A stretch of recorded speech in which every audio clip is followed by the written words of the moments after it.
Hey guys, welcome to Field of Geeks at the Movies. We are your hosts. I'm Josh. And I'm Al. Today we're going to be talking about Casino Royale. I'm sorry, actually, we're going to be watching Casino Royale. This is a commentary. Yeah, the 2006 version, not the 1967 or 1955 versions or whatever that was. There was a little, there's like an episode, Jimmy Bond. Right. American version of That was his Bond. first, on-screen appearance. Good grief, Charlie Brown. But nope, this is Daniel Craig's first appearance as Bond. Yes. And, at the time, we just got done with receiving Die Another Day, which didn't do well. It did well. It did well, but Critically, it was like awful. Yeah, it's not well thought of in the Bond community. It doesn't hold up too well either. No. It's really hard to watch. Yeah. I mean, it's just, wow. But yeah, there was a lot of behind-the-scenes development before this went to production. Eon acquired the rights back in '99 for this. This was Ian Fleming's first Bond book. And there was a lot of talk, Brosnan was going to be Bond, or if he wasn't, he was approaching 50. And like Roger Moore, he didn't want to outstay his welcome. Moore was 57 in A View to a Kill. So, wow. Yeah. But, Brosnan still looks good. I think it's all about how you look when you age, Moore That's just true. looked, you just can't have your Bond sound like your grandfather. It's like probably mostly his stunt double at that point. Yeah, I'm sure it was. Of course, in the end, they decided to go with Daniel Craig here. A lot of people did not like that choice at first. I was one of them. There was even websites created. Daniel Craig is not Bond or something like that. Yeah. So many people were not happy with his choice. And I was a Brosnan fan. I don't know about you, Al. Did you like Brosnan? I always thought Brosnan was a little bit bland to me. It was like he looked the part. It wasn't bad or anything. He just part of it was he seemed kind of a little bit thin and frail to be Bond to me. Yeah. He was a little bit too I don't know, a little bit too slim and fancy to be a Bond. And generally like the Bonds prior to him, Moore and Connery and Dalton, especially Connery and Moore, they seemed to fit the part in terms of the size and they seemed like they could take care of themselves. But except for Moore in his latter years, but Right, yeah. but yeah, he always seemed like a little bit too much of a prissy guy to be all that tough. So I think that's, to me, like when I think of Brosnan, I think of he was mostly shooting machine guns all the time, throughout most of his run. He didn't do there wasn't a ton of hand-to-hand combat, at least not that I recall. But maybe that's why, because he just doesn't really seem like the type of guy who can handle himself. And He's got the look. but yeah. But Craig is he put on 20 pounds of muscle for this role, and I don't think he's ever been as jacked since then. But but he looks the part of an assassin and like somebody who can, and obviously he's also a great actor. As it turned out, we didn't know that at the time. Yeah, a lot of us, I think the one turn off about the decision to cast him was he looked like a Red Grant or whatever. He looked like a henchman versus a Bond. And let's face it, a lot of people just didn't like the blonde hair and blue eyes. Like that was a big turnoff for a lot of people. Right. This isn't Ian Fleming's Bond. He's supposed to have dark hair and Even Moore had blonde highlights towards the end of his run, so that's kind of funny how if you go look back at Moore, he's got some blonde hair going on, and he had blue eyes. So yeah.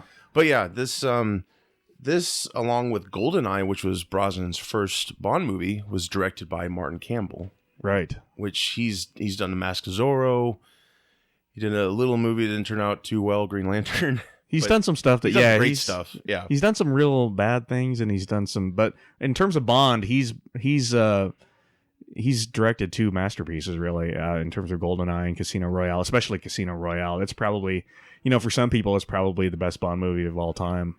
I guess we could probably go ahead and get started here. Yeah. And I have the DVD copy in right now. I'm going to go into scene selections here, and then I'm going to highlight one. And we're going to go 3, 2, 1 and play. 3, 2, 1, play. Here we go. And action. Here we are with the MGM logo. Black and white. Black and white. Yeah, this was kind of a controversial thing back then because, you know, it started out in black and white. There was no gun barrel. And obviously, if you don't have the gun barrel, that's going to upset a lot of fans. But they, you know, that's the thing about Casino Royale is they took so many of the traditions and the tropes of other Bond movies and kind of turned them on their head or did something a little bit different. And we can comment on that as the movie goes along. Sure, yeah, of course. Yeah, they pretty much wiped the slate clean. This is very artsy, sort of. Yeah. I think, kind of like the way Batman was rebooted back around the same time period. That's kind of like what they were doing here. And, you know, this is back here in 2006, you know, the Bourne movies were out, you know, or at least the first one. And I think that had a big influence on. Oh, for sure. At least the first couple of Bond movies, especially. For sure. But obviously they were going into more gritty territory, going into a more grounded, pseudo-realistic Bond instead of the over-the-top Die Another Day or Roger Moore type movies. Yeah, this is a beautiful set. Yeah, they filmed a lot of these actually in I believe in Czechoslovakia or the Czech Republic. I'm sorry. Yeah. Yep.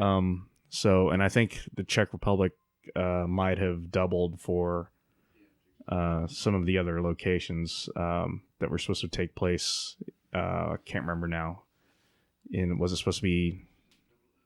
I don't know. I know they actually did go to Venice. It's supposed to take place in Montenegro. Oh, Montenegro. Yep. That's right. Yeah. So yeah, the Czech Republic was actually doubling for Montenegro. That's right.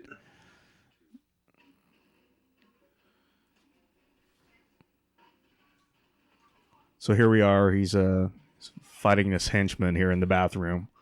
This henchman was the one for this turncoat right here, this MI6 section chief, Dryden. M sent Bond to eliminate him. Right. That's good. He's like, I'm dead. It's a good actor here.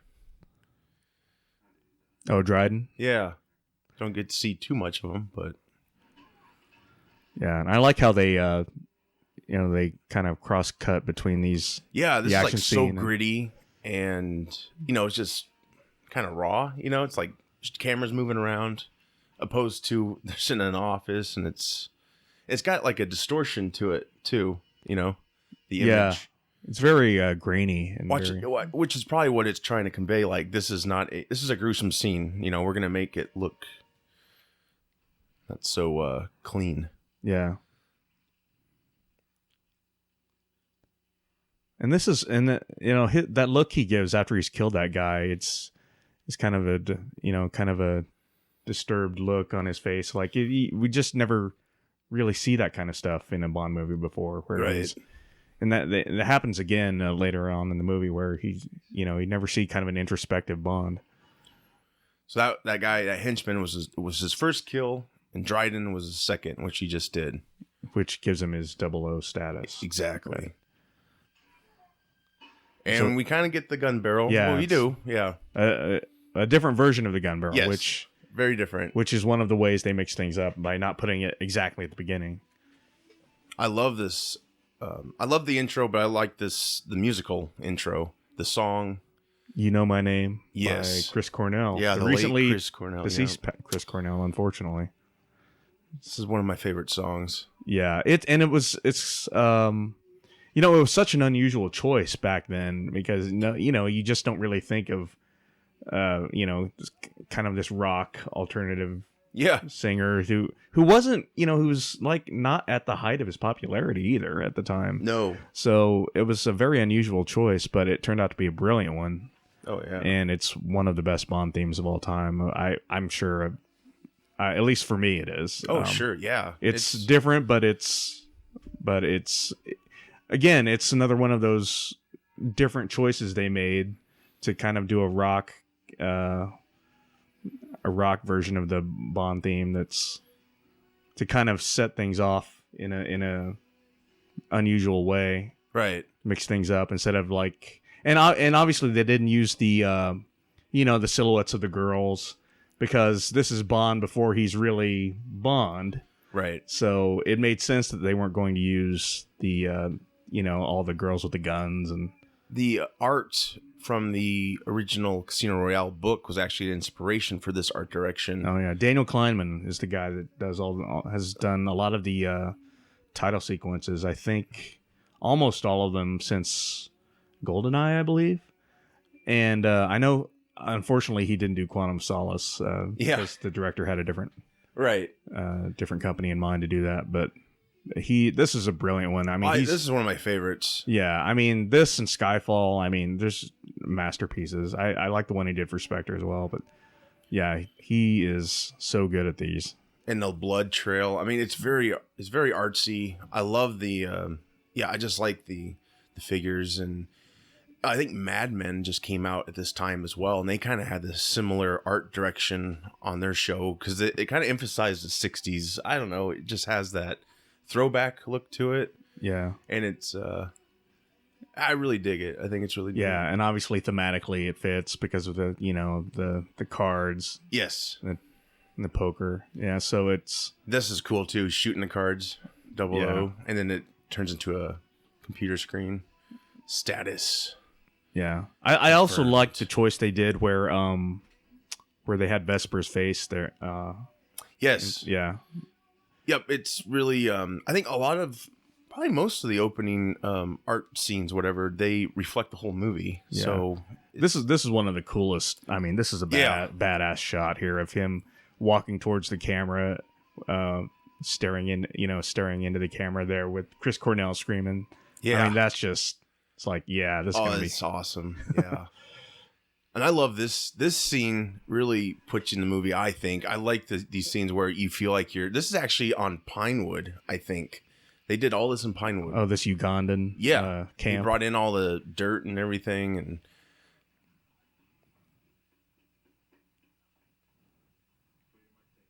here we see Mr. White. Yes. And little did we know that Mr. White would be a key figure throughout the Craig era. Right.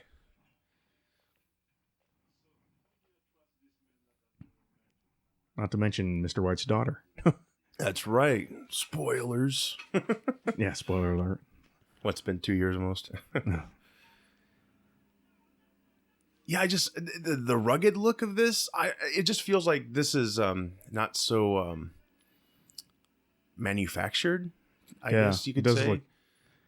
Does look pretty authentic.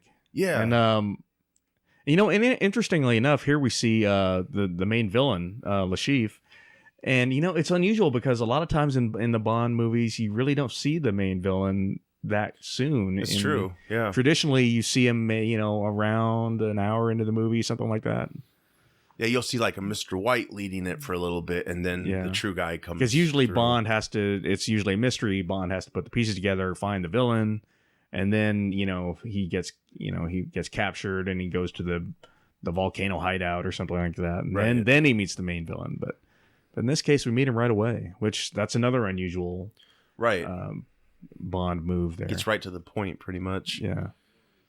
This movie was really breaking the traditional rules, and unfortunately it seems like they've kind of gone away with that again. Like this works. That's kind of the unfortunate part about this is like, because they broke so many of the rules, that's what makes it one of the best Bond movies of all time. That's kind of the irony. It's like that's why so many people like it. It's like because it just mixes things up, but unfortunately they really can't do it again, so that's what makes it so difficult to repeat. This was probably the first true clean slate Eon did since they started, like entirely clean slate. And that was we have to give them props. That was a really brave choice. Yeah, especially with Craig, Barbara Broccoli and Michael Wilson made to not only go with an unknown, to most audiences, an unknown actor, but to reboot the series completely and just attempt to start from the beginning. It was a very brave choice. It was, yeah. There was a lot of expectations built up around Bond. I mean, you could only continue canon for so long. And besides, the original Eon movies, a lot of them had some canon issues, especially with You Only Live Twice, and then they go into on Her Majesty's Secret Service when Right. he already met Blofeld, things like that. Yeah, continuity is they There's kind already of given been up on that a problems. long time ago. Yeah.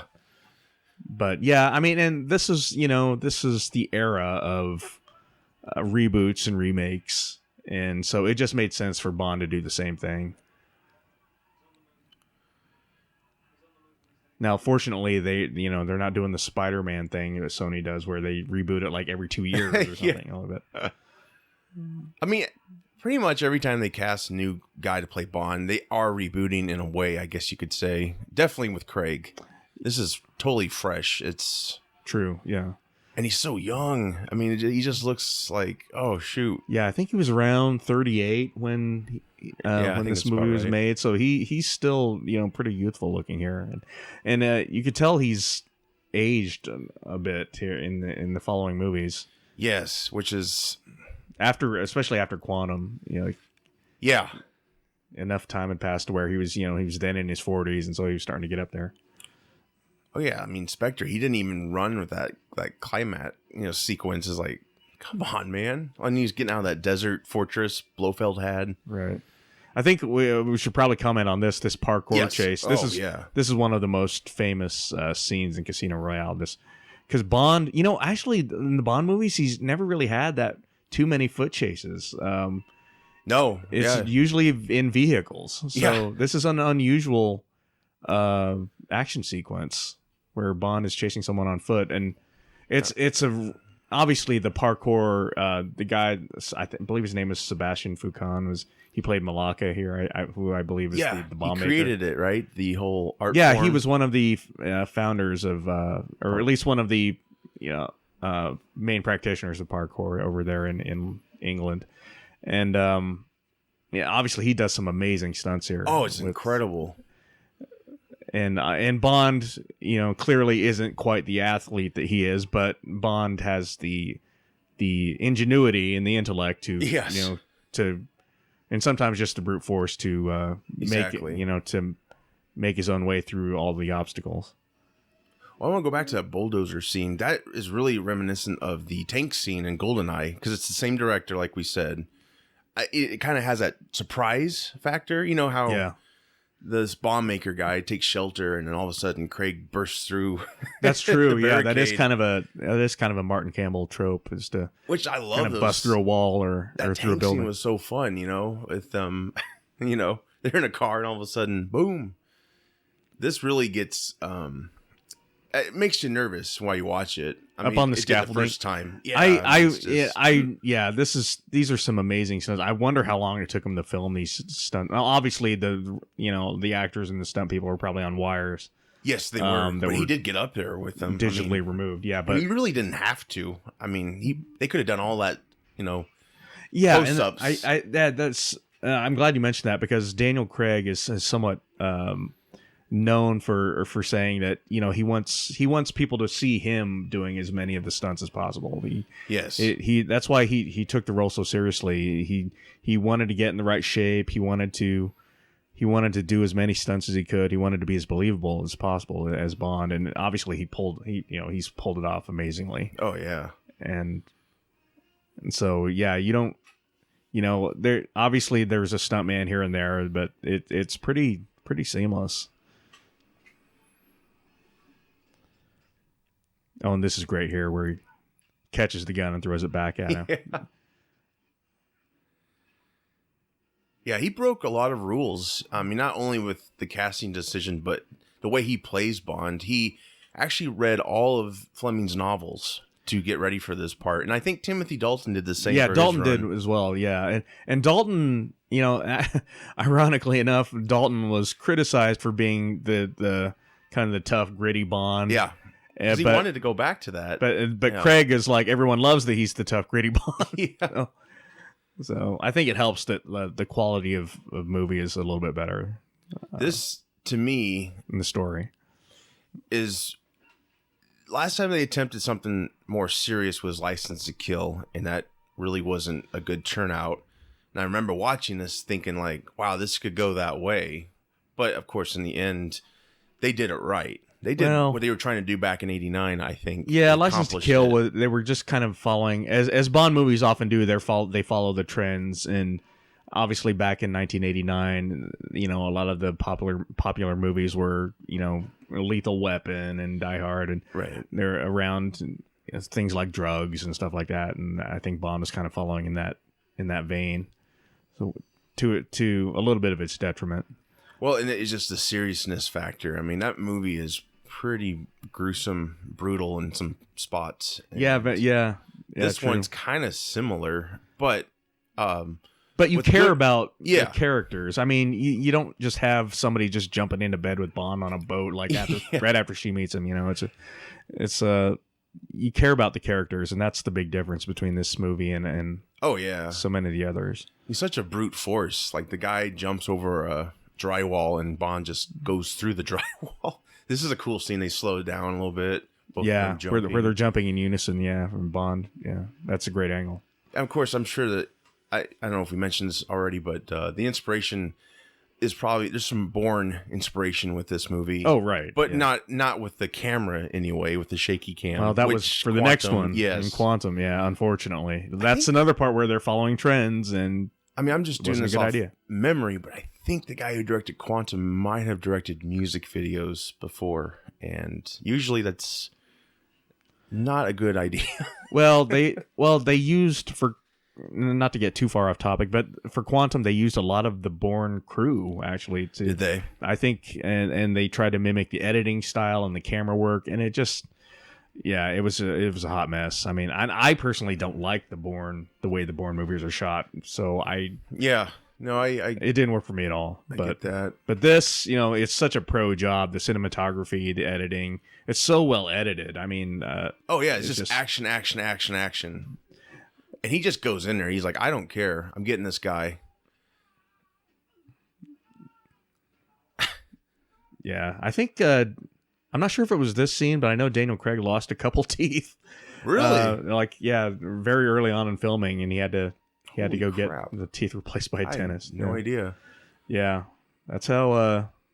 That's commitment. Yes, it is. Daniel Craig he's notorious for getting injured making these, so it's taken a pretty big toll on his body over the years. I mean, he's been a favorite actor of mine since this movie came out. I saw Munich before this to get an idea of what kind of. And I also remember him in Road to Perdition. Oh, that's right. He was Paul Newman's son. Wow, and that was around 2002, something like that. Yeah, and he was, of course, playing American. And we had no idea that he was going to turn into this. Oh, yeah. He just didn't, to me, he didn't have, well, to a lot of us, he didn't have the look of Bond. He wasn't tall, dark hair, very handsome. I mean, he is handsome in his own right, but it wasn't the traditional. Yeah, I remember people saying his ears are too big. Yeah, I know. He had to grow on you, I think. But. Yeah. He's a very masculine looking guy, but he's not like traditionally handsome, And he has a lot of Connery in his performance. I mean, just his build. We haven't really had a Bond since Connery at this time, who was had a good build to him. Yeah. He's this in this good a shape and this menacing. Oh yeah, I mean Brosnan. He didn't really have muscles. I mean, he's just like you said, he's just a twig. Yeah, that's what I thought. Like I said, that in this guy, you believe that he can do all this hand-to-hand fighting. I like how he's just gotten the 00 status. He's kind of out of control because he just started killing. So I think it's kind of like that's taken over more than thought, because we're going to get to it, but his decision here is not really appreciated by the... Creates an international incident. Yes, it does. Yes. Blowing up an embassy, pretty much. This killing movie, somebody in cold blood. Yeah, wow, look at how old that phone is. It's crazy. I think this is product placement too, because I think this is a Sony phone. Possibly. Oh yeah, I believe it. I mean, Die Another Day.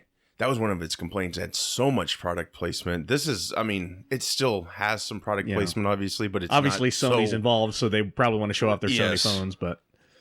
This is a beautiful scene too. Her getting out of the water, not just because of her body. I'm just saying that the way the sun is and everything, it's kind of like a silhouette. Just a minute, it's her body. Yeah, that too. No, but yeah, it's a great shot. shot. The boat. The boat's cool.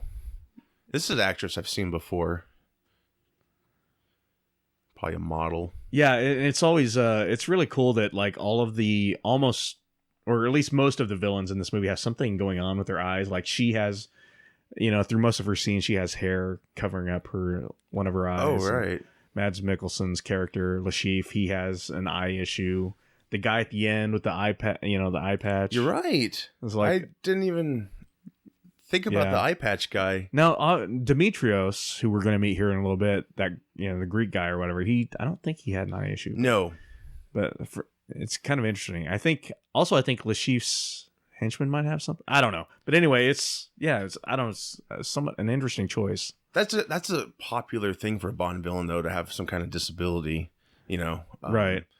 I don't think do we have any villains? I guess with Brosnan we had oh gosh, what was Brosnan's third movie after Tomorrow Never Dies? The World's Not Enough. Right. That villain had he had no nerve endings or something. He could take pain. He had like a bullet in his head or something. Yeah. So where he couldn't feel pain. Attempted assassination. He was kind of scarred up and stuff, but really, I guess Trevelyan in GoldenEye he was scarred up. Oh, true. Yeah. But that's a classic Bond thing with the villains, which I like. Like I like have some sort of physical flaw. But it's not so like in your face, It's not like he has a robotic hand. No pun intended. Yeah, right. And of course, we got Judi Dench back as M, which, I think this movie at first probably confused a lot of people. It's like, wait a minute, we're rebooting, but you got M in here. She was in the Brosnan movies. She was introduced, but it's like, to me, it's like they're taking really good stuff out of the Brosnans and using it still. Like, of course, she's an Oscar winner too. When you've got Judi Dench, you don't. It's like, well, okay, we probably need to keep Judi Dench. Well, and she, to her credit, she kind of rebooted the character. Yes, I was gonna. Yeah, exactly. Yeah, which is great. Like she's really playing her different. She was more like I think Casino Royale started this trend with the M's actually doing more than just being at an office and telling them, here's your mission, all that stuff. And that's how she played it. And some fans don't like that. Some people are like, we're seeing too much of M here. But I think that's a problem you get when you cast like big actors, I think, to play M, is like the part's so small. Like Ray Fiennes, I'm sure that's why they gave him more to do. Which I'm sure he's... I kind of think that was... Yeah, that's true. It's like when you get some Oscar winner in there, well, obviously they're not just going to get one scene at the beginning giving Bond the mission, right? So they're going to want. The last one really went into a lot of politics about the 00 field not being efficient, it just Spectre, all this back. Yeah. My whole thing is, and we can probably talk about this. Eon's had this. They've always had this history of, they go too far. Die Another Day, for instance, Moonraker. And they backtrack big time. This is a great backtrack in this case.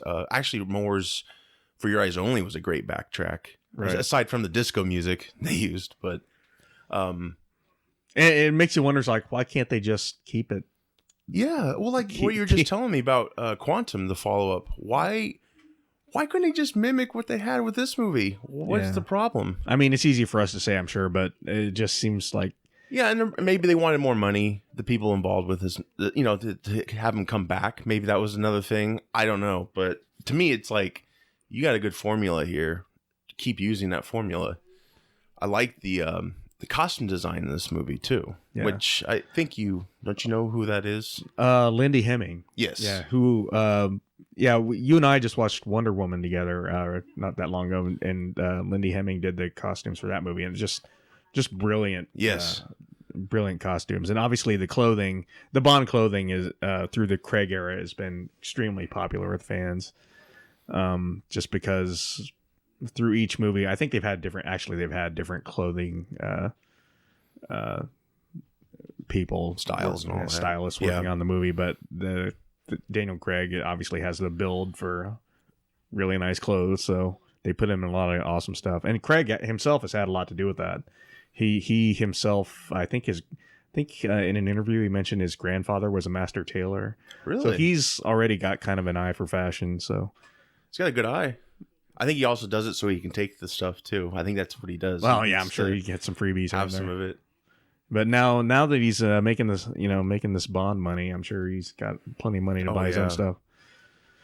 But this is this is the next movie will start the whole Tom Ford era for the suits, right? That's right. Yeah. It's Tom Ford is like unless they're they don't charge anything less than probably $900 for something. And they're tight suits, pretty much, right? I mean, not tight, but they're very 60s looking. I think I like it. I think that Janny, I'm not sure how to pronounce her last name, but that the lady that did the costumes for Skyfall and for Spectre, that they started putting him in a lot of like super tight suits, which I'm not a big fan of, but yeah, that's just kind of the thing they went for to make him look more superhero-ish. But I guess what's going on here? Bond has figured out that ellipsis on that phone. Yeah. It's like a text message from ellipsis. That's what I also like about this. There's a lot of mystery. There's a buildup, detective work. And it kind of, the detective work in Bond movies can be good or bad, but this one's one where it does it really well, where he's putting the pieces together and I guess there is like something, he gets a little bit lucky with the camera at the one and only Ocean Club there in the Bahamas. Or remember he's about to break into this club's video surveillance room. Yeah. To find Demetrios. Yeah, he's really doing a lot of detective work. Actually, I love the score here. David Arnold's score. Oh, it's beautiful. As he's driving this Ford Mondeo. Yeah, but hey, that movie. I bet this movie sold a lot of those because he makes it look good. Like, I want that car. Oh yeah, it's just silly how it. Speaking of costumes, this is what he's wearing here. This is awesome. This short sleeve shirt. Like generally, you don't think of like short sleeved shirts as being very stylish, but obviously he pulls it off. The ladies are checking him out, which is a Bond-esque thing, which is cool. I mean, but you can't blame him. He's jacked here. I mean, yeah. We haven't even gotten to the blue Speedo yet. Oh, right. I forgot about that. That's right. This is funny. I think he's a valet. Valet. Yes, sir. I'm sure a lot of people in the movie are like, when they saw this, like, is he really parking the car for him? He is in the way. This is an actual club, by the way, down in the Bahamas. Nice. So yeah, I think they shot a lot in the Bahamas. I mean, obviously, but I'd love to make a pilgrimage down there and visit that club. He just rams it into the. It's a nice Range Rover. Jeez, that thing's probably still expensive. Oh, I'm sure. I like how he just tosses the keys. Yeah, not messing around. That guy's running after his Range Rover.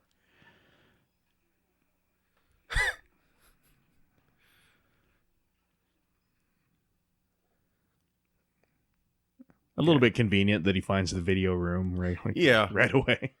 I think in reality, that's actually just a closet or something in the real club. It's not really, or I'm not sure what it is, but it's not. Oh really yeah, for sure. Yeah, it could easily be that way.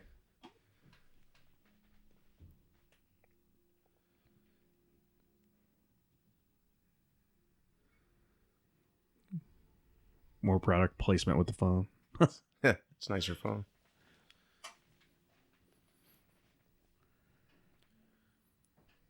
He just happens to pick the right drawer to find what I believe is a DVD. Yeah. And he knows how to operate everything. Just security camera equipment. So he basically got the date stamp from the text, and he's matching up all the security footage. He's trying to pinpoint the exact time. Right. Which, again, like I said, is really convenient. It actually is. How do we know he was outside? You know? How would he know that, like, he would... Oh, the camera's going to pick up his Aston Martin here. He's like, I just pulled up. Let me text real quick. I'm going to text right now. I remember this was a thing when they were filming, because everyone was trying to find anything they could to just hate on Craig about. He didn't know how to drive a manual car, which was, in the Aston Martin right here. I think that turned out to be a myth, didn't it? I don't know. I always thought it was real. Oh, like he had to learn, but I could be wrong. I mean, it's so easily possible because, like I said, everyone really was narking on him. They did not want him to be Bond. No, yeah, it's. I think that rumor might have started because I can't remember why it started, but I remember that going around though, and in the tabloids. Yeah. They also made a big deal about when he was announced as Bond. They I think they boated him across the Thames. Yes, and he had a life, and obviously they forced him to put on this life jacket, but they made fun of him for wearing a life jacket. He had to, though. It was they did. He didn't have a choice. They told him to put it on, but that's kind of the hate he got for. Those are always a big thing, though, when Eon introduces a new Bond. I don't know when the tradition started, like having a big deal out of it, but I think Pierce and Timothy, and I don't know if Moore got a big, like, hey, big reveal here to the world, but... Yeah, the first press conference is always a big deal. There's actually a scene of him in the water. I think he actually got out. It was not intended, but he had to walk around some kind of I don't know, like a big rock, or like I think maybe the water was so shallow where he was. He had to stand up like he is now, and he decided to keep it. Oh, so what do you mean keep it? Like him getting out of the water like that. Oh, his whole body being shown. Like they didn't planned. Okay. Like he came up and it was just shallow, so he got up and they just decided to keep it in there. And of course, a lot of people were like, "Oh, that's like Ursula Andrews or whatever her name was, Andrews, from Doctor No." M's got a husband. We never have met him. No. Of course, he passed by the time Skyfall came. Oh, that's right. By the way, we didn't mention that that lady he was exchanging stares with was Solange, who was Demetrius's woman. Of course. Beautiful. Horse on the beach. Yeah. Living the dream. And like with many women in these movies, she's instantly attracted to Bond. Of course. Which, I guess, as were most women who watched that scene with him getting out of the water. But all the women in this movie are beautifully revealed versus just like how they did it before, just like bam, right in your face. Just the direction they chose, like having her right on the beach, and I don't know, just was kind of artsy, something artsy about it. Yeah, that's true. Yeah, that's an interesting point because you really don't think of this movie as being all that artsy or very pretentious, but there are a lot of like really beautiful slow motion scenes or dissolves and things like that during the poker scenes that are used. That like to go back a little bit, the beginning, the black and white part, there was no music to it until they went to the scene where he's beating up the henchman, but there was no music. And they've introduced women on exotic animals or whatever before, but it's always had like a voiceover, it seemed, with Moore making some quips or whatever. But this one had a nice score behind it. Right. She looks gorgeous in that red dress. I mean, love the costumes in this movie. It's just pretty amazing. And he's such a dipshit. Not appreciate what he's got. Look at that. It's just she's like, how about you instead? Mr. Blonde hair, blue eye guy.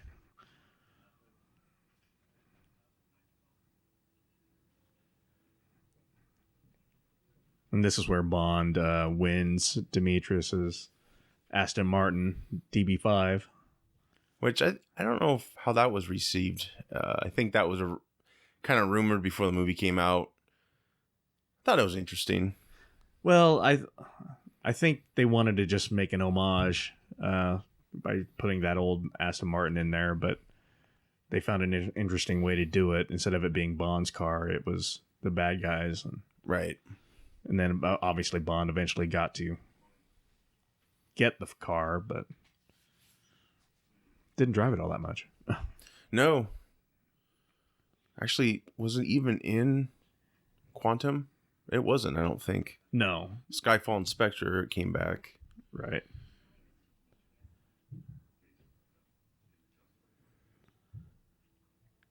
So it's all happening here, basically, catch everyone up. Lashif is going to put some money into the experimental airplane stock or whatever. Right. Well, the airline stock. He wanted to that new airliner they were introducing. He wanted to blow it up so the stock price would plummet. Oh yeah, he bet against it, shorting the stock. Yeah, by betting against it, and then he would make a ton of money that way. But then, obviously, as we'll see here in upcoming scenes, Bond will foil that plot. Because Demetrius here is working with Lashif, which is the whole ellipsis thing. It's all connected, and that'll be revealed quite soon here, what ellipsis is. Kind of like the table. I mean, to me, it's like a target. I don't know. If and actually, that lady who's dealing in cars, she is an actual employee of the club. Is she? Yeah, that's why she seems so convincing. Yeah, don't pay attention to these cameras or anything. And here he seduces Solange.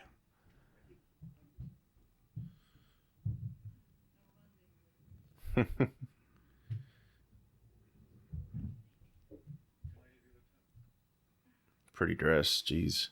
Yeah. I haven't seen her in a lot of American movies since. I don't know. I think her name's Katarina Monroe or something like that. I can't remember her last name, but yeah, I haven't seen her. She's gorgeous. That's the thing about some of these Bond girls is like sometimes they go on to do a lot more stuff, and sometimes you never really hear that much from them again. So I'm not sure what she's doing nowadays.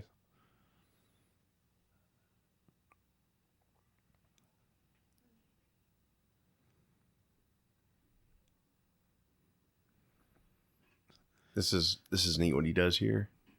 Of course, when Bond is like staring women down, they don't think it's creepy. If I were to do that, they'd be running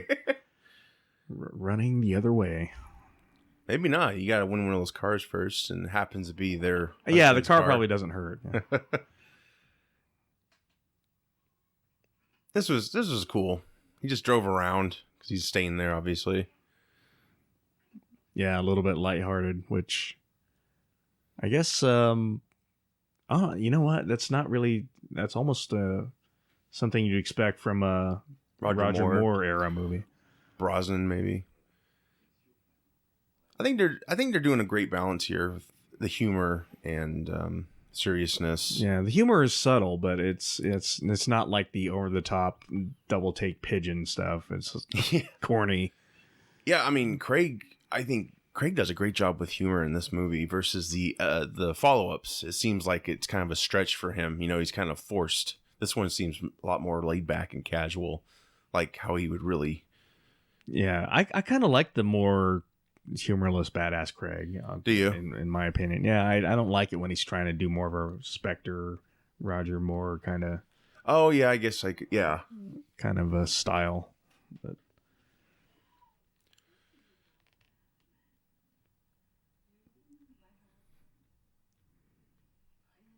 And here he is with Solange here. Talking.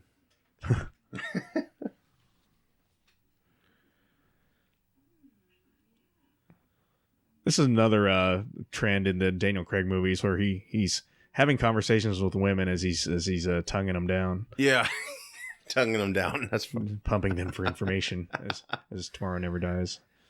This isn't creepy though. Like Spectre was the whole mirror thing. That was weird.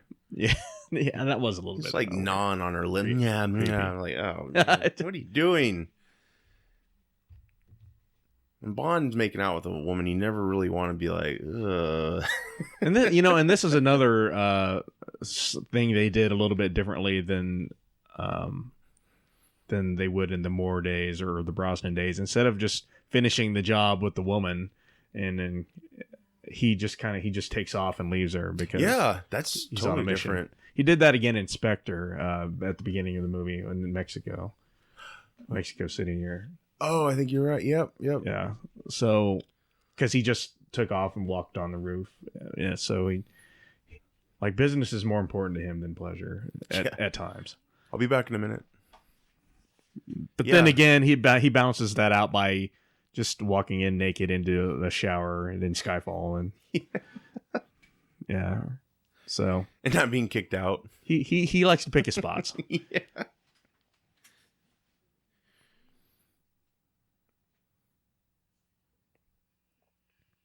I think the thing that annoys me with the latest Craigs is he's in a suit too much. Like we don't get enough casual Bond out of him. It seems like that's I think this is like all the casual clothes he wears in this are so cool looking. Is like, and it's I think that's why it's one of the reasons it's popular with a lot of the hardcore Bond fans.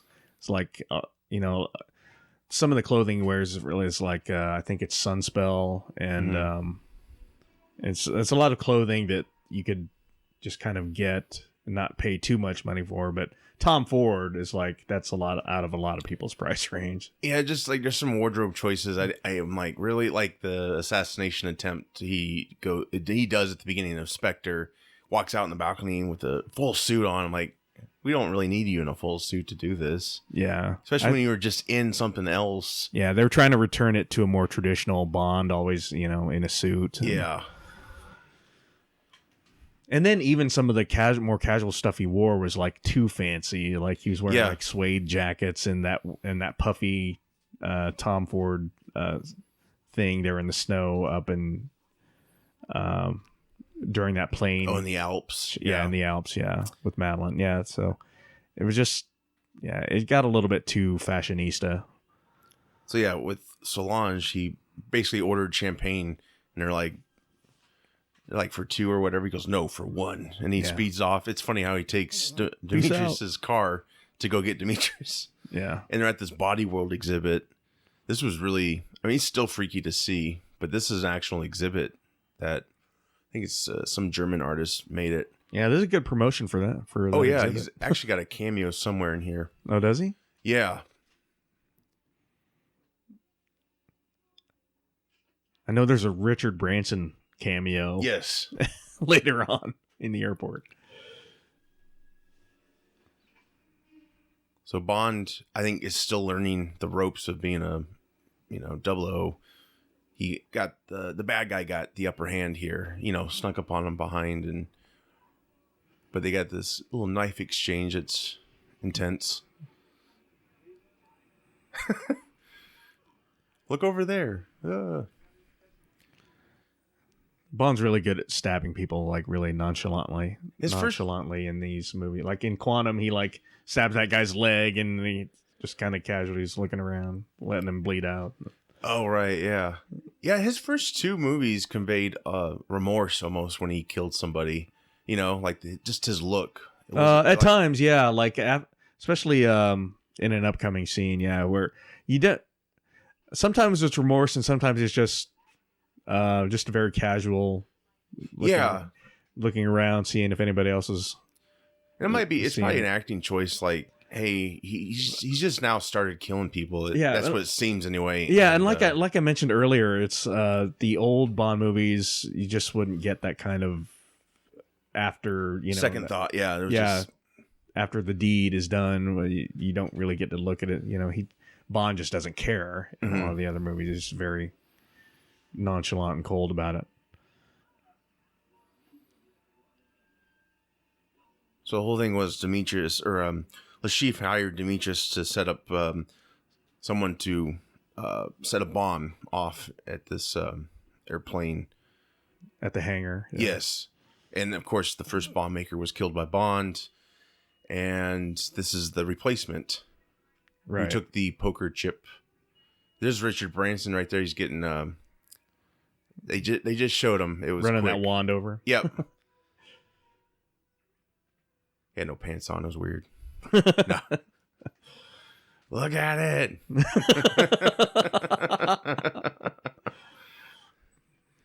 He's in a lot of movies. Richard Branson? Well, he was in Superman Returns. He was one of the pilots. I think there is a Virgin plane in this movie that it's like the Virgin logo is obscured a little bit, so it's not, you can't really tell, but I guess if you're what is he, a billionaire? I guess if you have that much money, you can probably ask for a cameo on a lot of different Elon things. Musk is probably gonna be the next Bond movie. You'll see. Well, he actually wasn't off topic, but wasn't Elon Musk in Iron Man 2? I think he was. Yeah. He actually bought the Lotus from Spy Who Loved Me, and he wants to actually convert it into a real sub. Oh, really? Yeah. He's kind of got a Bond villain set up to him. He's probably just converting that. He's converting that. I'm sure he's a nice guy, but yeah. When he's not trying to go into space, he wants us all to get in computer-driven cars and take us off the road, probably. Just eliminate humanity. Yeah, well. That's a Bond movie right there. Exactly. Writes itself. It's I mean, yeah, the Skynet is taking over. Yeah, there you go. Of course, there's no Miss Moneypenny in this movie because he's talking to M's assistant, which I guess is he. You think he is kind of Moneypenny for this movie? I think because they weren't going to have a Moneypenny, they were just like, well, we need some random. And oddly enough, they didn't have Tanner because this guy was pre-Tanner. Because Tanner is the guy that's in the next three movies, who's M's assistant. True, yeah. And like this guy's just kind of a Moneypenny's a secretary, I guess. That's what she is. But she's not. She hasn't come into these movies until Skyfall. Yeah.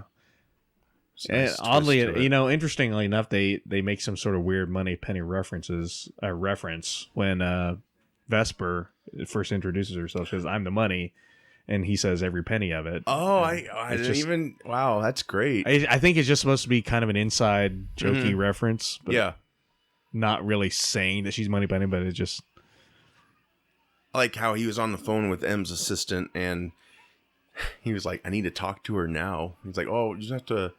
I was like, "Oh, just talk to me," or something like that. He's like, "Look, a bomb's about to go off, so I don't really have time for this." And then he goes, "Please hold," or something like that. So ellipsis is the password to get into the exit, I guess, onto the airport tarmac.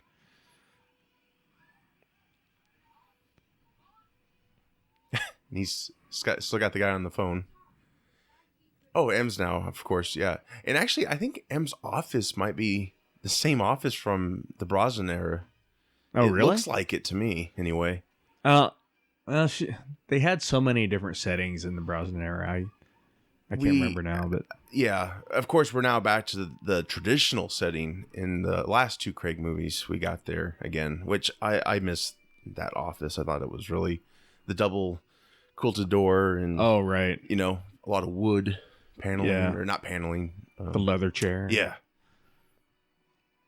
There's that big plane. So it's like a Skyfleet. I like the music here. It has that kind of like Bond villain-esque kind of music. It's like, here's the volcano music, but actually it's just a big hangar. Yeah.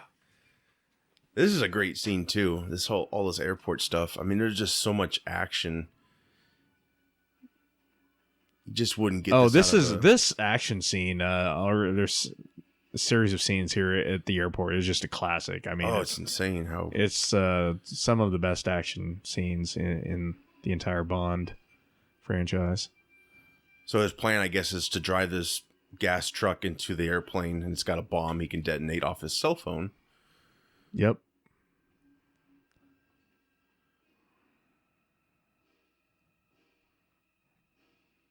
That's kind of a Die Hard thing, with the bump with the close-ups like that, creeping up. The jump cut kind of reminds me of one of the Die Hard movies.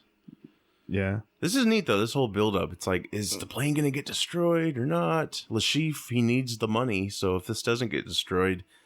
this is what gives us a movie. This is a great stunt here where he runs up those... Oh, man. Those stairs and jumps onto the truck. That's awesome.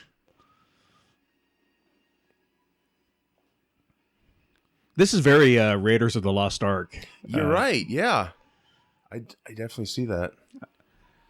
And, I think that's why this movie is just so damn good to a lot of people, like me included, and I'm sure you. It's just, it has so many kind of throwbacks and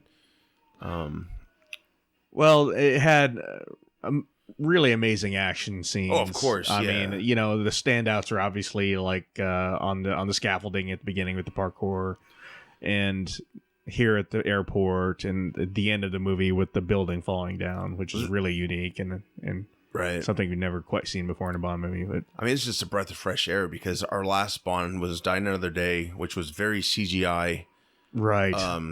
Extremely, especially with Bond on waves. That was so bad. And they made a concerted effort to do a lot of things for real, like the when Bond's car crashes when he's trying to avoid Vesper in the road later on in the movie. Yeah, they destroyed 2 or 3 Aston Martins doing that stunt. They said at Guinness Book of World Records, I believe, flipping that car. 7 turns, I think it was. And they did that for real. They destroyed those Aston Martins are like 300,000 a piece. Yeah. So that's pretty incredible. So yeah, they did a lot of stuff for real. Now Chris Corbold is the guy that I think he's the stunt coordinator who's done a lot of, even going all the way back to, I think I know the Dalton era, maybe even the Moore era. He's been working on these movies for a very long time. I mean, I got to tell you, the stunt teams they have used over the years have been fantastic. What they can pull off. I mean, that's one of my favorite things to watch with the other Bond movies, the behind the scenes, the making ofs, them talking about how they crafted the stunts and made them work. I mean, it's just a great team. And yeah, this is there's just so much going on, but it doesn't feel like too much. It's all right, and it's and the editing is amazing. I mean, it's very good. It just, like I said, this is the very Raiders of the Lost Ark where he's fighting somebody in the cab of the truck. With other people chasing them. Yeah, it's just so brutal. There's a scene coming up with an airplane. I think it's trying to land, and then this right here. Yeah, this scene's cool. Yeah, that's really cool. I think they actually filmed the car, like they used some sort of cable to yank it off the runway. So yeah, the car goes out, and the jet decides to go back up, and it turns the engines back on, and the car just going for a ride. I don't know. Would that happen in real life? Well, I think it would. Maybe it's something for Mythbusters. I don't know. Does a jet really have that much? This is off topic, but it's kind of related. But have you ever seen Pushing 10?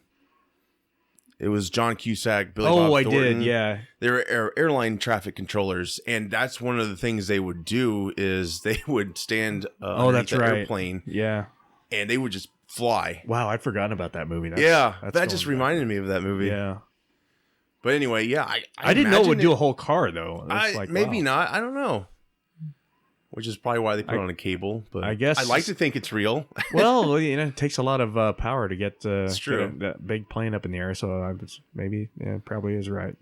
Yeah, all this is so intense. Yeah. I mean, it really makes you wonder, man, how long did it take for them to film all of this? This has got to be weeks.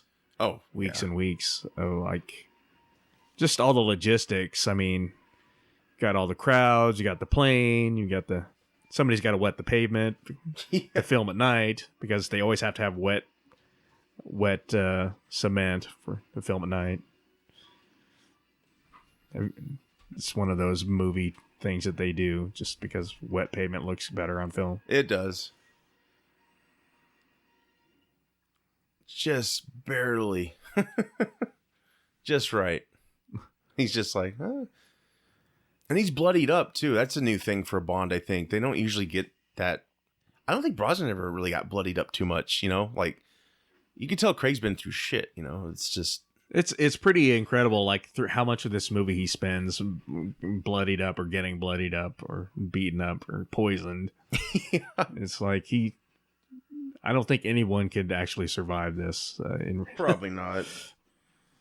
But it makes you feel like he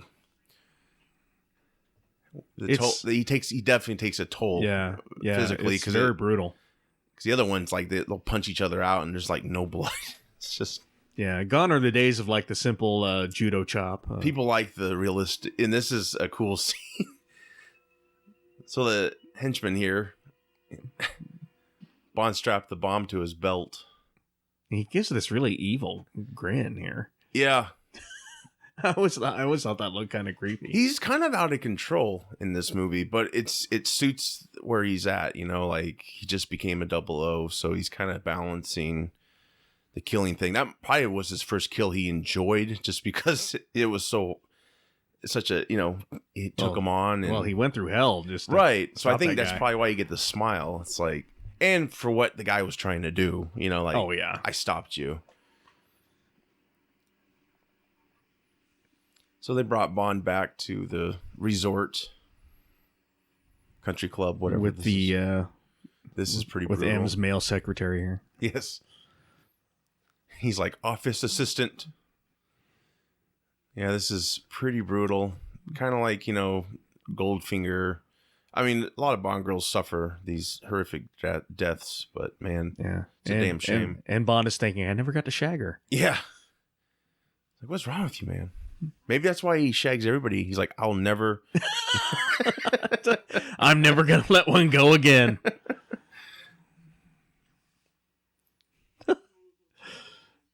So he's M's kind of, I don't know if M's entirely upset, but she's basically trying to be like, you should feel bad for what happened to her because they really tortured her. It's like, it's funny because she has another scene like that in Quantum of Solace. Like, oh yeah, here's another chick you've left dead lying there, oiled up. So let's talk about exposition while her body's in the background.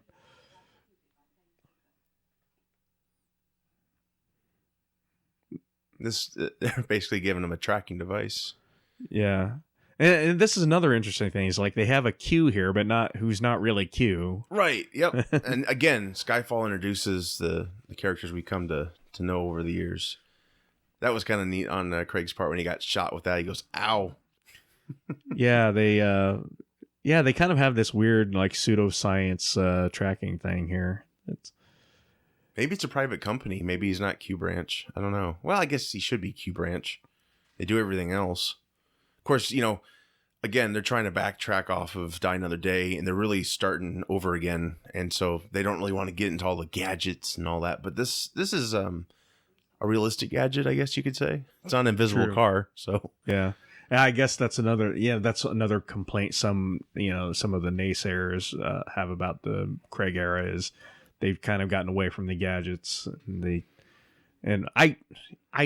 Personally, I really don't need like fancy watches that. I think there's some cool gadgets you can do that actually make sense, but yeah, once you get into the craziness, that takes you out of it. I don't need invisible cars or laser watches or. I mean, the Die Another Day. I actually enjoyed that movie at the time, but yeah, when you see something like this, it makes you really wake up to how ridiculous the last one was, and yeah, it was really silly.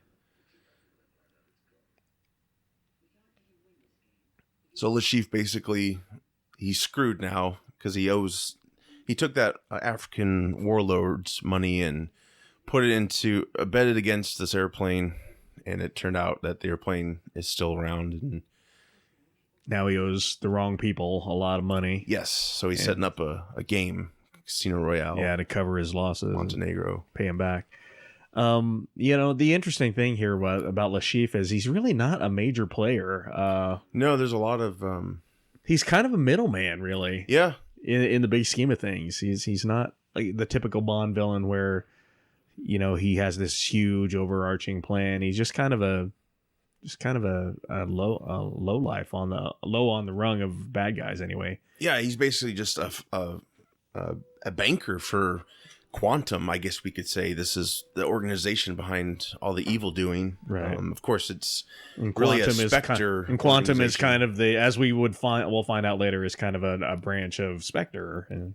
I wish they would have kind of explained that, but I think fan theory is that's got to be what because they didn't have the rights for Spectre. They didn't. That's why. Exactly.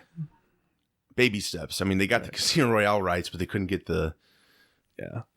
By the way, I love that music. That callback to the "You Know My Name" theme that David Arnold does throughout here on the train and in other parts of the movie. I thought he did an awesome job of weaving that theme in throughout the movie. And of course, we're meeting Vesper Lynn. This is a classic character from the Bond books. This is basically his first love. And the actress's name, Eva Green. Yes. She is French actress. So she had to really get the English accent down. Right. She's fantastic. She's so hot in this movie. She's one of my favorite Bond girls. Some people, I've told them like, I think she's my favorite, and they're like, nah. I'm like, yeah, I think she's good. Well, like I mentioned earlier, like they allowed Bond and the Bond girl to have some humanity in this movie and some really nice banter that you really don't see in a lot of the other movies where they'll have banter, but it's very superficial and very, flirty, and that's about it. But here they're antagonistic toward each other, and she's very intelligent, as intelligent as he is, and trying to read each other pretty much. He's kind of, I don't know. I guess you could say he's kind of full of himself right now, maybe a little bit. Yeah. Well, I mean, he does. I mean, this movie will in the end, we'll get the Bond we know. But I mean, it's like this is building his character, I guess you could say. He's still kind of young, and which is funny because he's young and new in this, and we go to Skyfall, and he's now considered an old dog. You know, right? Exactly. It's like, come on, continuity. Yeah, really. Man, I just remember seeing this in theater, and I was so in, you know. And I didn't see it in the theater. I didn't see it until it was out on video. Oh, yeah. Did you not have faith in it, or you just were like, I missed it? Back then, I kind of like, you know, obviously after the Brosnan era and the way it ended, I just was not into Bond. Did you catch that in theaters? The Die Another Day? No. Okay. I had. I liked GoldenEye, but I just totally lost interest in Bond during the vast majority of the Brosnan era. So I just thought these movies are not that good. I don't really care about them. GoldenEye was actually the first one I ever saw in theater, the Bond movie. Wow. What was your first? That I ever saw in the theater? Yeah. Oh, gosh. I'd have to think about that. Yeah. But so many. But I don't think I'd ever actually seen... no, actually, I might have seen GoldenEye in the theater. I can't remember now, but I'm not sure now. I'd have to search the memory banks, but damn, I love Martin Campbell. I just think he's so good at introducing it's a shame that he doesn't really want to do more, and because you think they would approach him or have approached him, or they wanted him to do Quantum, but he turned him down. Really? But it seems like he only wants to do one Bond like every 10 or 15 years or something. I think he likes the freedom to try new things, and I think once you get going, the studio starts to, and the producers are like, "Oh, we got to do more of this, that," and I think maybe that's a turn off to him. It's hard for us fans because obviously we think, hey, there's so much behind. Just keep doing what you're doing, but. Yeah. But obviously, he and like the producers and everybody else, they all have different ideas of how they should proceed. And I mean, if I was running things, I'd be like, do exactly this for the next movie. You know, don't rehash on. You know, give us whatever. You know, everyone who had a part of making this, just they were doing something right, and we really haven't gotten that back. I don't think. Yeah, you almost need a new actor to kick it into gear again, it seems. I don't know. Well, it helped that they had, you know, a great Ian Fleming story to work with. I mean, they had, you know, all of the or the majority of the best Bond movies are based on an Ian Fleming story, and they have great source material to work with in the first place. So it helped that they had that for the first time in a very long time. Yeah, Neil Purvis and Robert Wade, I think they wrote some of the Brosnan movies, if not all of them. They wrote this script, and they really had a lot of the book in it. And I think Paul Haggis had to tweak the ending. Otherwise, it's exactly like the book, from what I read. Yeah, I think Paul Haggis I think he made some other tweaks as well. Besides just the ending, but because I think, you know, for example, the shower scene he helped write that as well. That comes up, which is kind of artsy in the way they did it, I guess. You know, yeah. Again, it's the type of scene that you wouldn't normally see, where, you know, Bond is consoling someone who, you know, you don't see that in the other Bond movies. And of course, they were, you know, they're still getting to know each other a little bit. They're reading up on their aliases, and I guess she was Stephanie Broadchest. But I think they were kind of joking about all the ridiculous names Bond girls. Yeah, it's a very Fleming kind of Bond girl name. Yeah. Yeah, he just gives himself up. I'm James Bond. And Fleming was like a notorious, like he was really misogynistic. And yes, that's where Bond gets his misogyny from. But of course, Fleming, they have to tweak it for current day, modern times. Yeah, yes. Yes, a lot. No more man talk and wrong man talk and slapping a girl on the ass. Like Sean Connery, like that was the Connery movie. He was like he slapped a lot of girls' asses. Like, oh, and he was a believer in hitting women. Like he actually was interviewed by Barbara Walters. There's a clip you can find on YouTube, but he's like, I believe there's times where, you know, enough's enough, and you just gotta give him a little slap. Yeah, he was serious. You can tell that Connery and Fleming were from a different time. Yes, of course. When being a man meant different things. Which is funny because Fleming, I don't think, liked Connery's casting originally because Bond wasn't Scottish. He tweaked the books after Connery was cast because he was won over by the performance. How good Connery was. Yeah. Yeah. I'd say, for me, I'd say Daniel Craig is probably a very close second to Connery for me. All-time Bonds. I have a special place in my heart for Moore because he's the first Bond I watched. Pretty much, my dad. He was the first Bond of mine as well. And he has some unique qualities. He basically, and he admitted, like, he played Bond like himself. So yeah, Connery towards his end just didn't care anymore. I kind of fear Craig is at that area, that time. Unfortunately, yes.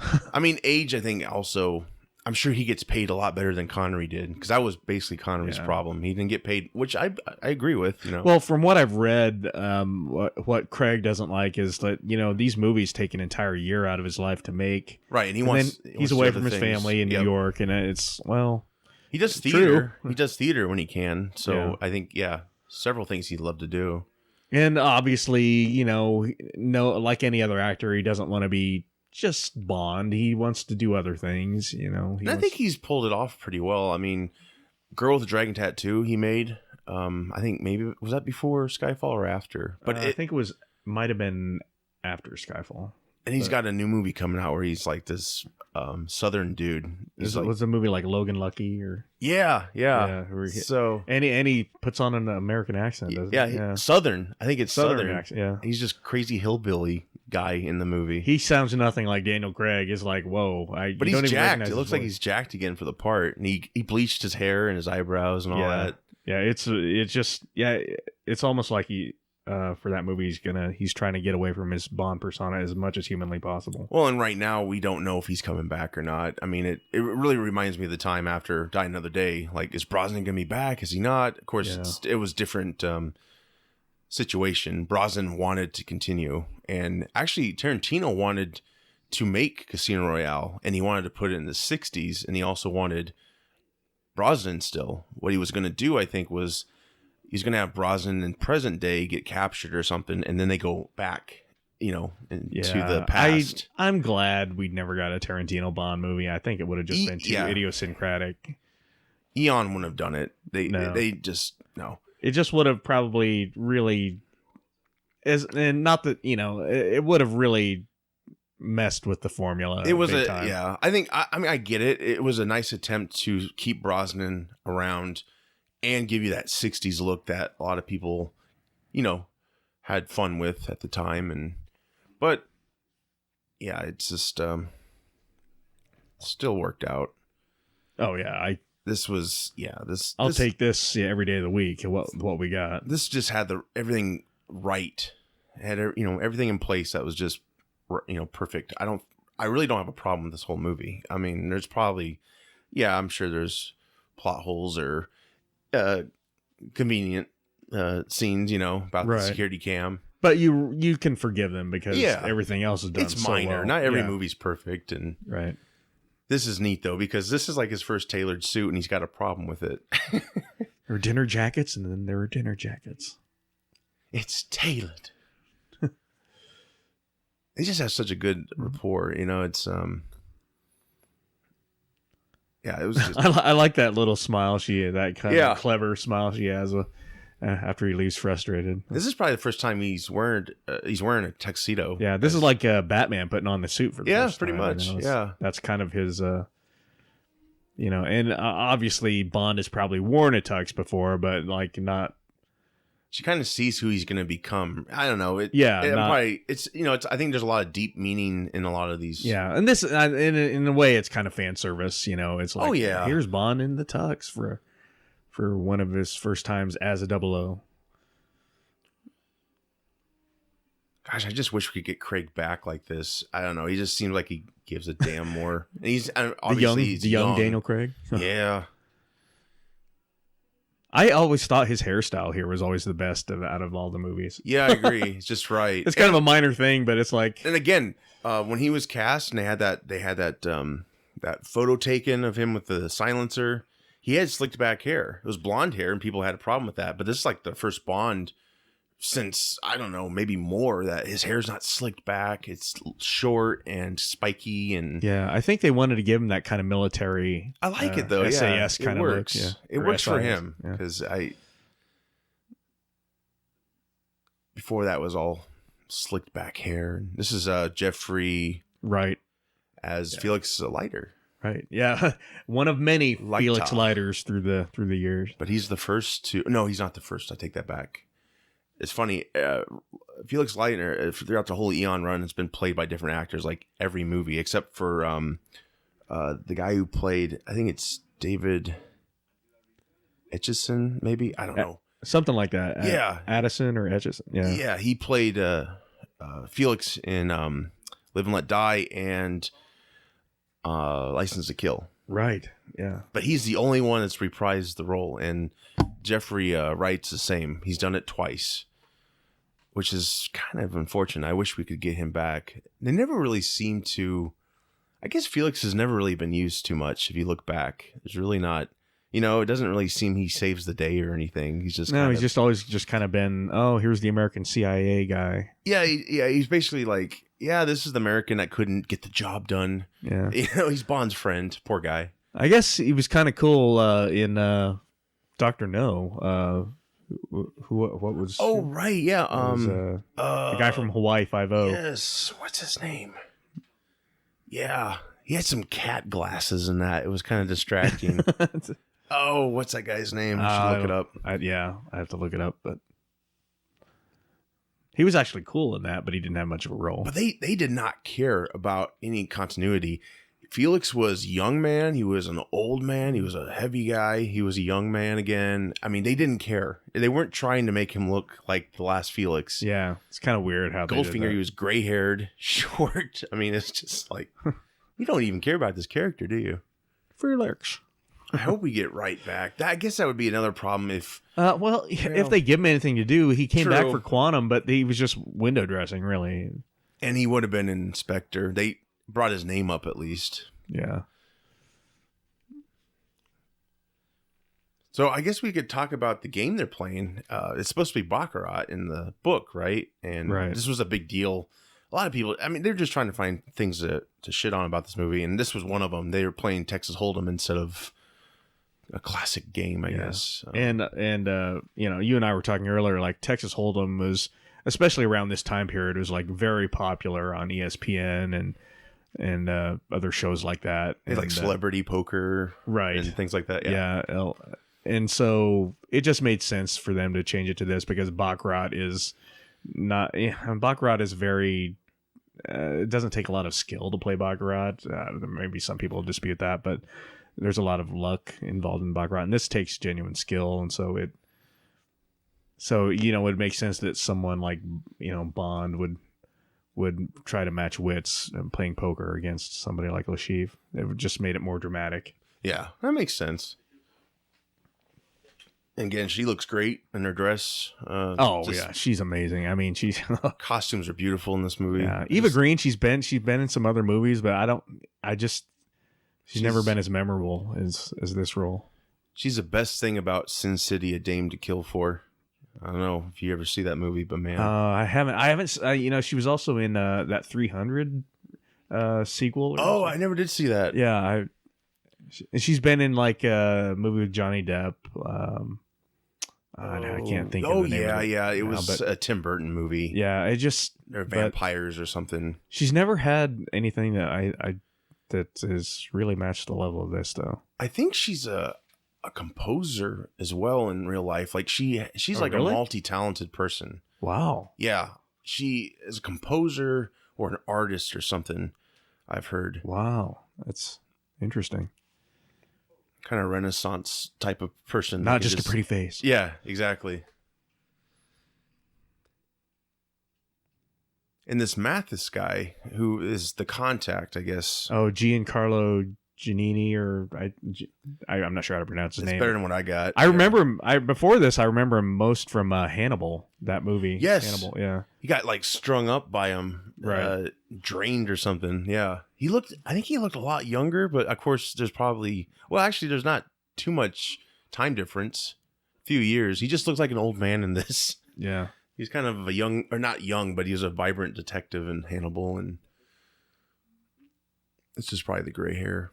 Yeah. You know, the funny thing about these poker scenes is like it could, you know, in a lesser director's hands or a filmmaker's hand, it could be really boring, but they're able to make it really interesting. And plus they inserted a lot of action scenes in between the card games as well. There's time transitions, like the camera fading into another dissolving. Yeah. Yeah. Exactly. Which is kind of an old-timey thing, you know, technique that isn't used a lot anymore, but I thought that was pretty brilliant as well. Yeah, could you imagine, like, imagine the movie being that long just on the game? Like, oh god. Yeah, and this is another thing that makes it so unusual, because like in comparison, Quantum right after this, it was just breakneck speed. Everything was just filmed, you know, the way it was filmed. Everything was like, the scenes were really fast. It was it was like a, you know, I think like the director said at the time, it was like a bullet being fired from a gun. But here, everything, they take their time.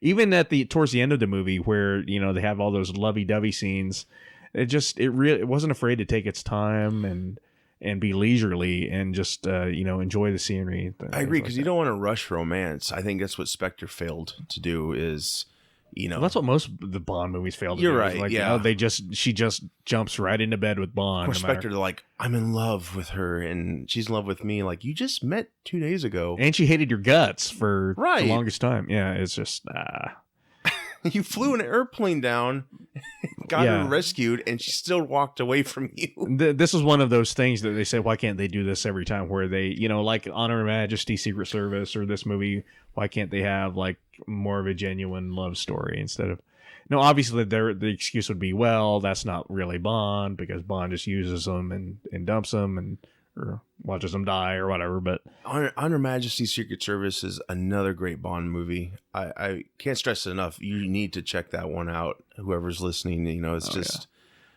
really good. Of course, George Lazenby has his detractors, but yeah, I mean, I think it's a great movie as well. He was a model, and he kind of conned himself into getting the part, but I think he actually made a good Bond, and I would have been interested to see what Diamonds Are Forever would have been like with him. Sadly, I think they dubbed over his voice too, didn't they?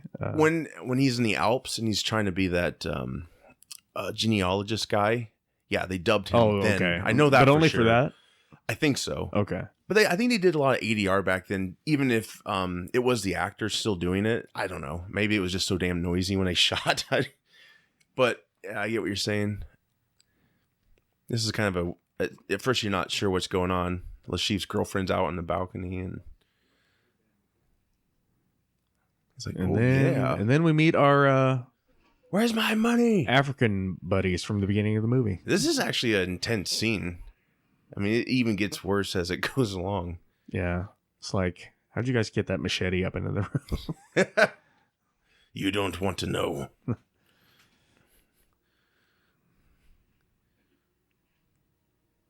Here's your gun.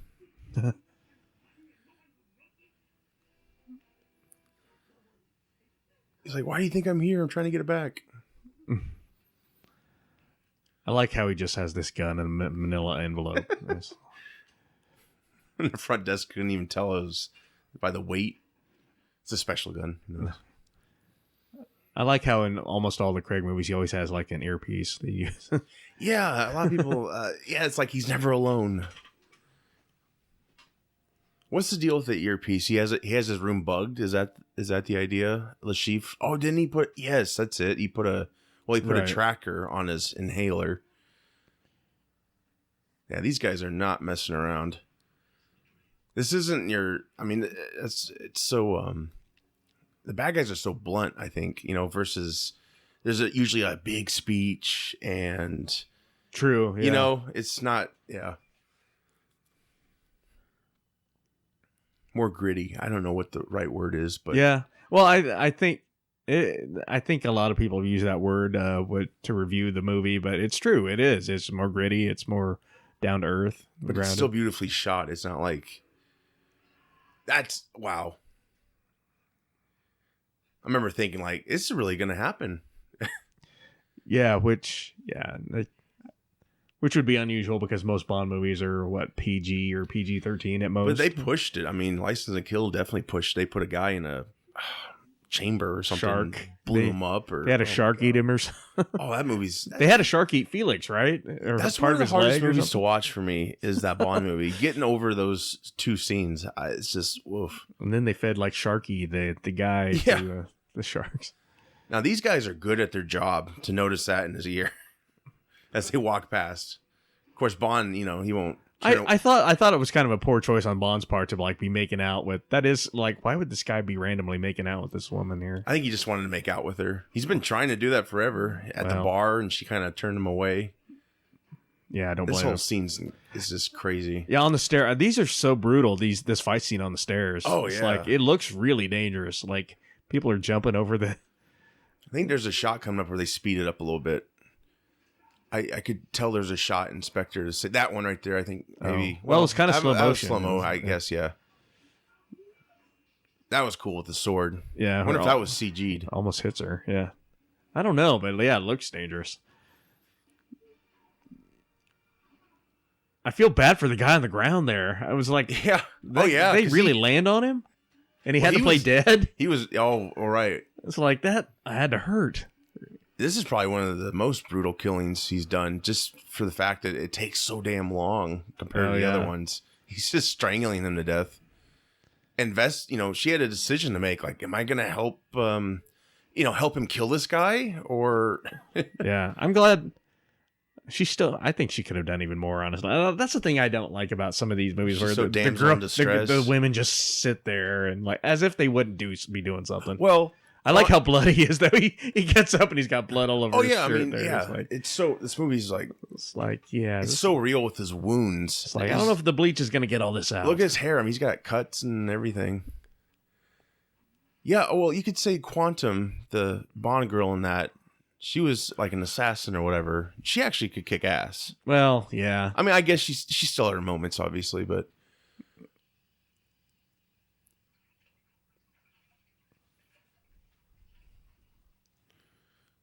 And I healed. And now I have I remember watching a big drinking problem. I remember watching this with my dad. He's like, he wouldn't drink that like that and just be able to compose himself.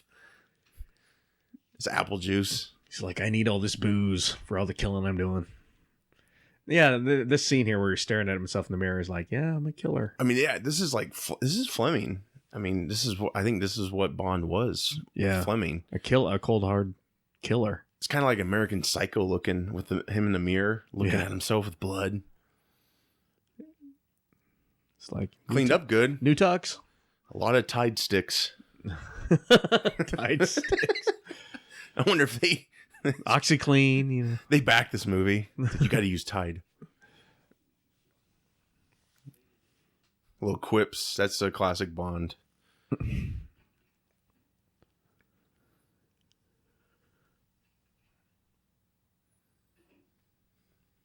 Yeah, like going back when Lashif's girl's arm was almost cut off. I liked how they chose to, like, as she screamed, they cut to the hall of Bond and Vesper, like, getting off the elevator. And it's kind of got that.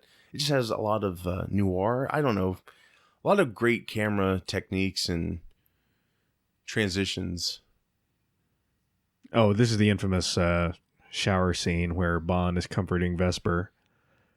After, she just had a really traumatic event, helping to kill somebody for the first time ever. Yeah, they don't play that off. According to IMDb, I believe the original scene, she was supposed to be in the shower naked, but Daniel Craig's suggestion was that she wouldn't, in that kind of situation, her character wouldn't really take the time to take her clothes off. She's so in shock. Yeah. So that was Daniel Craig. So that was kind of, I think, a good decision on Craig's part. So instead of just, here's some TNA, they made it more of a tender scene. But it was kind of a weird choice to be sucking the blood off her fingers. That was kind of weird. I don't know if that was another Craig decision or not, but interesting choice. It's like him resolving her guilt, I guess. And maybe that's why he's close too. He's like, I'll join you. It's not your classic Bond where he just beds her like, oh, it's okay, you get over it. Let's go to bed now. Yeah, but the thing I think about when I see all these scenes is like, look at how many shirts and suits he goes through. Like he like gets one bloodied, he gets this one all wet in the shower.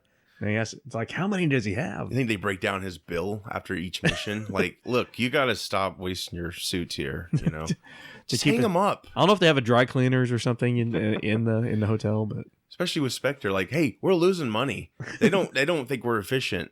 We can't really have you wearing Tom Ford suits. I'm sorry.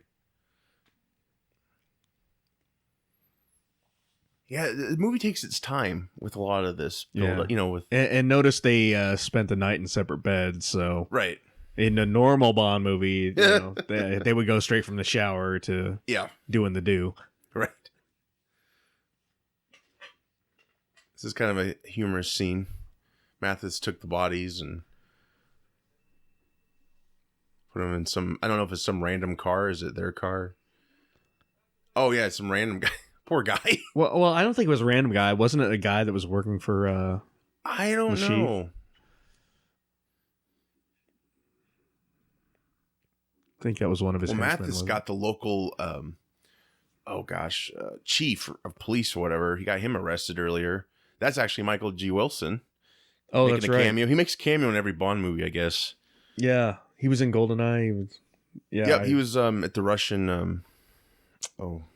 Kremlin or whatever. That little conference they had. Yeah. And he was also on the split screens, Tomorrow Never Dies. Oh, that's right. He's a voiceover. He's something. He's seen. His son's actually taken over now. Really? I think this is going to be handed to him soon. It might be him and Barbara working because he's kind of getting up there in age himself. Interesting. But fun fact, Michael G. Wilson's father, I don't know his first name, he was the first on-screen Batman in the serials back in the day. Oh, wow, I had no idea. Yeah. That's crazy. Probably just know that because I'm a Batman fan and I stumbled upon it. Because those costumes, They did not try. Those are janky. There's a Green Hornet cereal too. There's all kinds of cereals. There's like, there's no budget for these.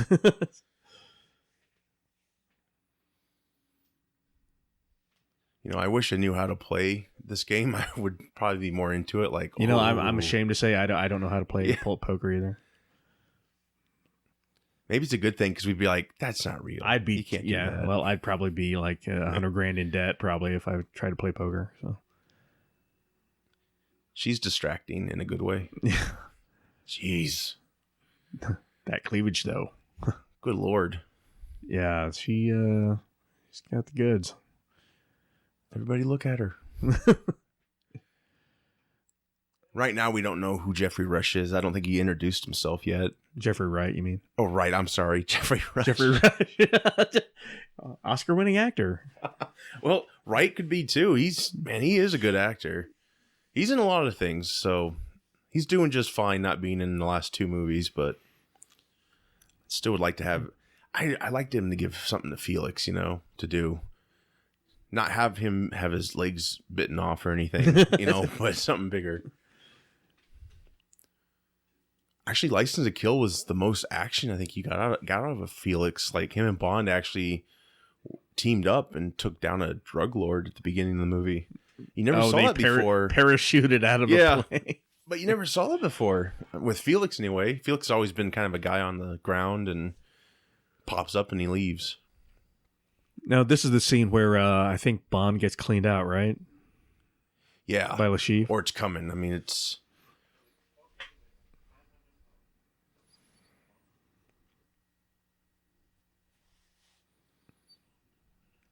And this is probably, pandering to the audience. Like, we're going to explain to you what's going on here. You don't... Exactly. Yeah. Yeah, I think that was a good decision, though. It is, like you said, you don't want to watch people. But play it is. cards. It's a very. Good God, that'd be so boring. It's a very audience-friendly dialogue there from Mathis. I like the dick way they reveal like their cars. Yeah, 2 jacks. Well, because or 4 jacks. Bond picked up on a trait of Lashif. I guess when he bluffs, he what happens when he bluffs? He He like puts his hand up by his eye or something. Yeah. And I think Le Chiffre realized Bond was onto him, so he did that intentionally. And then clean Bond out. And Bond's not. I like how everybody leaves the table and Bond just sitting there, like he's like, mother. And I suck. That's not really Bond either. You know, what we've seen before. Oh, where he's a loser? He would totally walk it off. Oh, yeah, that too. But even if he's a loser, he'd walk it off. I meant to do that, darling. Now run along, man talk. Another throwback to this ass slapping. Felix Schleiter. Oh, man, he'd be all pervy over Eva Green. Oh, I would be. If Connery was in this movie. Oh, Connery'd have his mink glove out. Connery got really rapey in some of his. It was bad. I know you want this, darling. I know you're a lesbian who likes to fly planes, but let's go to The Rock. The Rock. There's inside jokes in that movie, The Rock, where he's like an older James Bond. It's just for fan service, but it's like he was a spy and got imprisoned. Oh, cool. Oh, that's right. Yeah, I mean it's not true. They couldn't even get away with that, but I think it's a shame Connery's retired now and doesn't have any more. Yeah, he probably would have helped that last Indiana Jones movie. Where he comes back as Indy's dad. Oh, God, yeah. Maybe he read the script. He's like, no, Junior. I'm going to stay retired. Junior.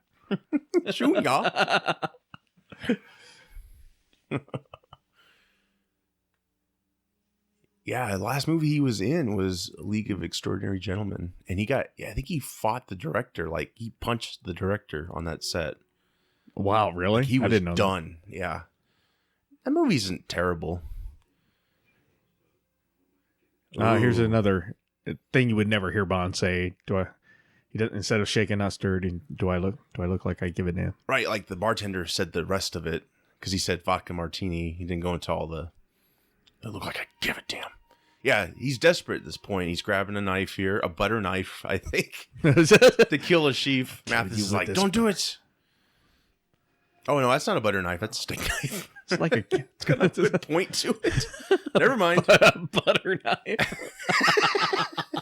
It became a Naked Gun movie. All of a sudden. I'm gonna kill you slowly with this butter knife. I'm gonna spread you. This is cool. We're meeting Felix Slider officially. Parquet. If it was a Brosnan movie, we'd have butter sponsors and all kinds of stuff. He'd be shaving himself with instead of shaving cream, it'd be butter. Yeah. With this Phillips Norelco. Yeah. The car dealer would actually come out with this big case that said Texas Hold'em on it, and he'd open it.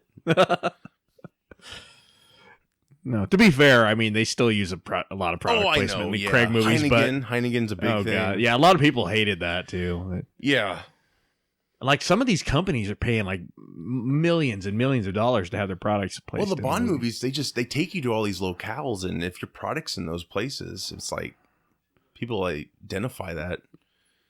That's true. I mean, the clothing alone, people like me are way into their clothing. Well, I don't know how to play the game, but I want to have that look. I mean, look at the chips and how everything's set up. I think there's people that did get like, I don't know if it was like the actual chips and cars and stuff that they use, but they got like stuff that's sort of replicas of it and stuff like that. So they just make everything beautiful in these movies. It's like, oh, this isn't beautiful here. It's poison. Oh yeah, this is I think in the book, like it was like kind of lame. Like somebody just came up with a gun behind Bond while he's playing cards. But I think this is so much, cinematically, this is so much cooler. Like, yeah. Or he's actually poisoned and he has to somehow overcome the poisoning to go back and play the game. Well, it's also with Vesper towards the end. They changed that, I think, too. I think this is such a cool. I love the way especially when after he's poisoned here, he goes in the bathroom. The way it's filmed, it's like it's like the beginning. When he's fighting the dude, it's like handheld and like really shaky and kind of. It makes you feel like you're him. Like, oh my God, we're dying. Like, something's not right here. Yeah, at that moment, it's like should have brought some Tums. Oh God. Speaking of Tums, here's an advertisement. You just take Tums to relieve poison. Tums. New poison control, Tums. It's got Raid in it. Yeah, when his girlfriend did that, I was like, yeah, you know what? I take that back. Your arm should have been chopped off. I don't feel sorry for you anymore. You're a bad person. Yeah, no kidding. Salt water he's trying to puke up the poison. I guess that's what he's trying to do. I love the way this is filmed here. It's so cool. Yeah, it's just like, oh gosh. And you can see like they use some like the way they filmed it was kind of like in that Saving Private Ryan, where you can see the water, the water like the shutter speed or whatever is really interesting. He just now got hit by 2 cars, lightly, I guess. It's like, what dicks! Like, geez, just let the guy cross the road. I'm dying here. It's like, yeah, dying inside your Aston Martin. That's no way to go. This is intense. I don't think we've ever seen Bond in this dire situation of, well, I mean, I guess we have, but this is really, you feel like he could die. Yeah. So he's got like a whole team for his vital signs, it looks like. Like some people are just on a shift up all night, just monitoring his heart rate, stuff like that. This stuff I like with them showing MI6. You know, I don't like all the politics of, you know, they have to go to this meeting to discuss a new agency and all that crap with votes and all that. I like how they're just more of a, they're assisting him, you know? Yeah. It's like they don't have their own story going on. They're just there for him. There's no Q coming out into the field. Yeah. 007, what are you doing? Drinking this poison? I'm a smart computer guy. Let me plug this laptop into our system. Oops, we got a virus. This is intense where they're going back and forth. The people tell them what to do. No, don't do that. I don't know if this is a real thing, but it looks cool. Like where you can like shock yourself. It's not as pretty, I don't think, in real life. What is that? Like an EpiPen or something? What yeah. No problem. Whoever did this got fired from the Q branch or whatever. How do you not connect a wire? Yeah. I remember the first time I saw this movie, it was the suspense was really awesome. Like, especially this, you're like, oh, he's dead. He's screwed. Yeah. Even though you know he's not going to die. You really didn't expect anybody to come save him at all. Like, okay. You think Bond's already in love with her, or is this the moment like he really falls for her? I don't think it's this moment. I think it's Jeez, I'm distracted. I think it's later in the movie after they've gone through everything else. Right. Even more crap that they've gone through. Yeah, but yeah, saving his life, that didn't hurt. Right. Yeah. Sure that didn't hurt her chances. Why didn't she just remind him of that at the end of the movie? Darling. Hey, I saved your life, remember? Forgive me. Be like Connery, your turn. Yes, let's shake down my car. I guess that was a more wasn't it one of the Roger Moore movies where it was like, oh, don't worry, your turn will come. You know, it's like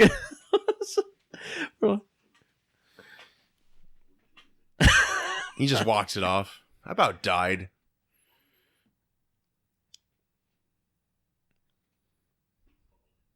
So earlier, Bond, he's out right now. He lost. He's got no more money. And Vesper's not going to get any more money for him to use. So that's why he was trying to just kill a chief or whatever he was going to do. And Felix is going to back him. But of course, Bond got poisoned. Yeah, with our taxpayer money, by the way. Sons of bitches. Limeys learn how to play poker. Jeez. This is good. That last hand nearly killed me. Yeah, I like that kind of humor. Like where it's not like over the top, double take pigeon or some waiter pouring champagne in somebody's lap or something. Yeah, those are all the Moore movies. Yeah. It was the 70s. There was a lot of cocaine and just so much cocaine. Wow. I see pigeon double takes all the time. Let's just make it happen. Or the slide whistle when the car. Oh, that was bad. That was John Barry's idea too. It's like, what? That stunt was so perfect that yeah, that's a way to ruin one of the best stunts ever. Well, Albert Broccoli wanted the guy to do it one more time, you know, because it just looks so like fake almost, because how there's nothing. I think that's probably why they. I don't know why they did that, and some things should be George Lucas. That definitely is something that should be taken out. That whistle, so dumb. That was horrible. Like, put a score behind that. Don't give me a damn whistle. John Barry has said that was a big mistake. He made there by putting a slide whistle in there, trying to be cute. They did something similar in View to a Kill when he's skiing. They cue the Beach Boys cover music. What was it? California Girl? Yeah, it was God. Yeah, I remember that. Yeah, we've definitely had our ups and downs with these movies. This movie balances everything just right, I think. Yeah, I just wish I have a lot of respect for Barbara Broccoli and Michael Wilson, because they seem to really know what they're doing. Now, granted, they've had their issues with Quantum and Quantum was just a mess. I mean, the writer's strike was going on. Craig was actually writing some of the material because they had to get the movie going. They wanted to get it out. So to me, though, it's like, and the weird thing is like they were also the ones producing the Brosnan movies too, but I don't know what they did, but they were able to reform themselves and like, oh, hey, this going in this grittier and tougher direction is the way to go. I think Brosnan wanted to go there too. He always, like, before they did Die Another Day, he said it was going to be like a character piece. Like, he was on board to do that, but I think they just kind of had their mind made up. Like, we got to keep him. I don't know. Well, he was just kind of Pierce Brosnan was just kind of the natural choice to be the next 007, even back when Moore was still Bond. Well, and I sometimes wonder if he was supposed to be the replacement of Moore, right? But Timothy Brosnan was Remington Steele. The network, like dicks, decided to renew the show at the last minute. Yeah, so Brosnan couldn't come, and I sometimes wonder how would those earlier movies be with Brosnan, like I think it probably would have been, at least for nothing else, just for continuity's sake, it would have been better. He wouldn't have been as serious, I don't think, as Dalton. No. I think he would have been lighter like he was, but right. GoldenEye was his best movie, and I even if you're not a Brosnan fan, I think that movie alone helps you get through it, I guess. Yeah, I feel sorry for Brosnan, because he's kind of the victim of the producers finally figuring out, okay, maybe we want to go in a different direction, and he's kind of the victim of that era, of that time period of where they. But to his credit, I don't think the Bond movies were making as much money until he became Bond. Like, his Bonds were always making money, and a lot of people went. And even Die Another Day made money, even though it wasn't received well. But I think it still made a ton of money. Yeah, that's true. This one I think made even more, I'm guessing. Well, I'm not sure if obviously Skyfall is the most successful financially, but this is the movie that got everybody on board. Like, this is awesome. That's what makes me mad. So nowadays, like Avengers started the trend of making $1 billion off of a movie. So Skyfall made $1 billion, and I think Spectre did too. It just took a while. Took more time, maybe. I know it's super expensive to make, but the whole thing to me is now they got to live up to $1 billion. Like, if you don't get $1 billion, you're not a hit, and that just kind of annoys me. It's like, I guess if they are gambling with, the last one made $1 billion, we can put a ton of money in this next one. That's what they did with Spectre, actually, and that was a mistake. This is a nice dinner scene. They get to know each other a little bit more. Bond won. Yeah, I think this restaurant actually exists, and over there in the Czech Republic. Really? Yeah. So, there's people that actually try to find that actual table, and really, and eat there. Yeah.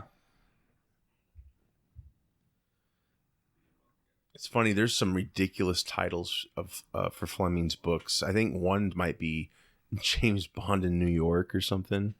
Oh, right. Yeah. Because they don't really have any new stories now for... Oh, no. Well, they do. They would basically just be... it'd be reusing the title. But a lot of these older movies didn't go by the books strictly, so they could They technically could be made. They could, but the it would first be time. kind of blasphemy as far as the fans are concerned. I mean, Craig's is more in the post 9/11 world, I guess you could say, because Die Another Day kind of talked a little bit about 9/11, like right. But this one is really like earlier talking about the chief betting against the airline. I guess a lot of that went down with the airlines with 9/11. Some people knew before, so that was and he's he's battling terrorists and people that fund terrorists and exactly so it's a little bit updated for modern times. Obviously, in the Connery era, it was, and even part of the more, it was the Russians and communists, stuff like that. Losing the Cold War aspect kind of, well, they had to try something new with the Bond movies, exactly, but maybe we'll get the Cold War back. Who knows? Yeah, well, that's the way things are going. Yeah. Which is ironic because this, they're not communists anymore. Yeah. It's like, now we want to go to war. Okay. You don't understand. We have more Bond movies to make. We gotta do this. Would you ever want them to take Bond back to the past? Just because you wouldn't have all the technology to, be so convenient, I think it would be kind of cool, but at the same time, I don't know. I almost feel like that's more for... It'd be expensive, because they would have to bring everything back they're all, to 60s. They're all period pieces. Yeah. So, it would... Yeah, I think it would be cool, but I don't see them ever doing it for real. It would, that's for the Man from U.N.C.L.E. type movies, to do stuff like that. I love that movie. Actually, Henry Cavill was one of the people considered for Bond before he Craig. was too young. 22, yeah. That's way too young, yeah. And I almost think, like, if he hadn't done Man from U.N.C.L.E., he'd probably be Bond material, but I don't think they're going to hire him because he was already a spy like Bond. Yeah, I don't know. And I think he's already got too many other commitments at this point anyway. With, he's in the new Mission Impossible movie. Oh, is he? Yeah, he is. Oh, no, well, now he's blacklisted. Yeah, for good. Pretty much, yeah. There actually is a rule with anyone who's played Bond, I guess. They can't wear a tuxedo in other movies. Really? That's like in their contract? Yeah. Yeah. I did not know that. I mean, look into it, but I have heard that's... And it does make sense, I think, because if you're... Because it would be paying... It would look like Bond, yeah. It would be like infringing on the Bond trademark a little bit too much or something. Interesting. I never heard that. They might have... That would hurt like hell, carving that tracking thing out of your arm. That would hurt worse than it getting shot into you like it was before. Plus, you got some pasty, weird bald guy hovering over you. So we finally got to see the Aston Martin in action, the new one, and Bond totals it, but for the right reasons. Yeah, avoiding a hot chick on the road. I mean, not running her over. And that realistically, the speed he was going, those look like speed bumps. She probably would have been a blur. Like just keep going. Those aren't speed bumps. That's Stephanie Broadchest. Now this was a big the scene coming up of him being tortured. This was a big thing, before the movie, maybe while the movie's being made. Like, are they going to go that far? Oh, as the book I don't know. did, I haven't read the book, unfortunately, but I think in the book that he used some sort of like, was it some sort of whip or something, or maybe like a broom handle or something? I can't remember. It was something like that. But yeah, here in the movie, that he uses like some big giant rope, which does look like it would hurt a lot. And I knew this was coming when I saw this movie, I think, because there was a lot of talk about, are they going to do this scene or not? I think it would have been more dramatic if I didn't know. And, I don't think we've really seen Bond where he's like really tortured before. Maybe in like Die Another Day at the beginning. This gets, this is probably the most. Yeah, it's like, sure, we've had like, the laser between the legs, or Goldfinger, but Brosnan being poisoned with scorpions in prison, Die Another Day. Yeah, this is what they should have done for the prison scenes. This is intense, and he does such a good job. Like, he was probably so into it, he actually told him to hit his balls. What? I'm kidding. Oh. I'm just saying he's such a, meta actor, maybe you'd be like, just hit me there. I want to feel it. I don't think that's gonna hurt. Daniel Craig has children to sire. Come on.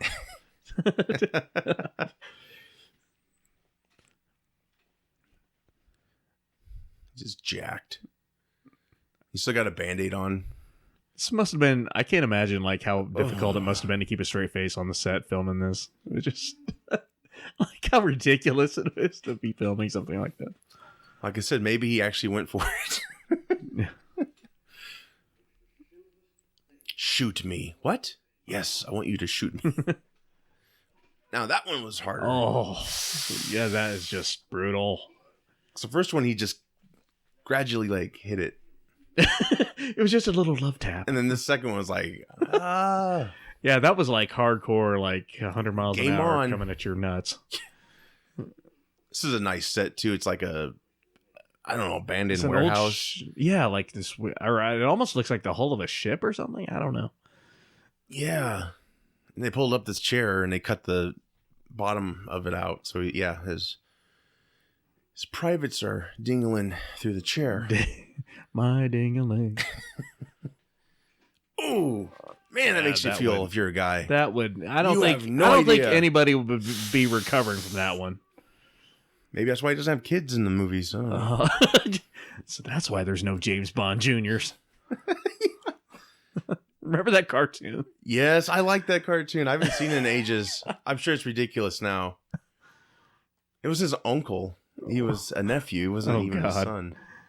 My Uncle James. I think Roger Moore might have voiced some of that show. I don't know. I thought this was such. I've got a little itch. Yeah. I'm like, to the right, to the right. This was good. I always thought this was like, this is so freaky. Yeah. Ooh. Yeah, and it's like this is just a scene you would never see in any other James Bond movie. Where No like, way. Yeah. it's so twisted. Damn. Where Bond is like in real pain.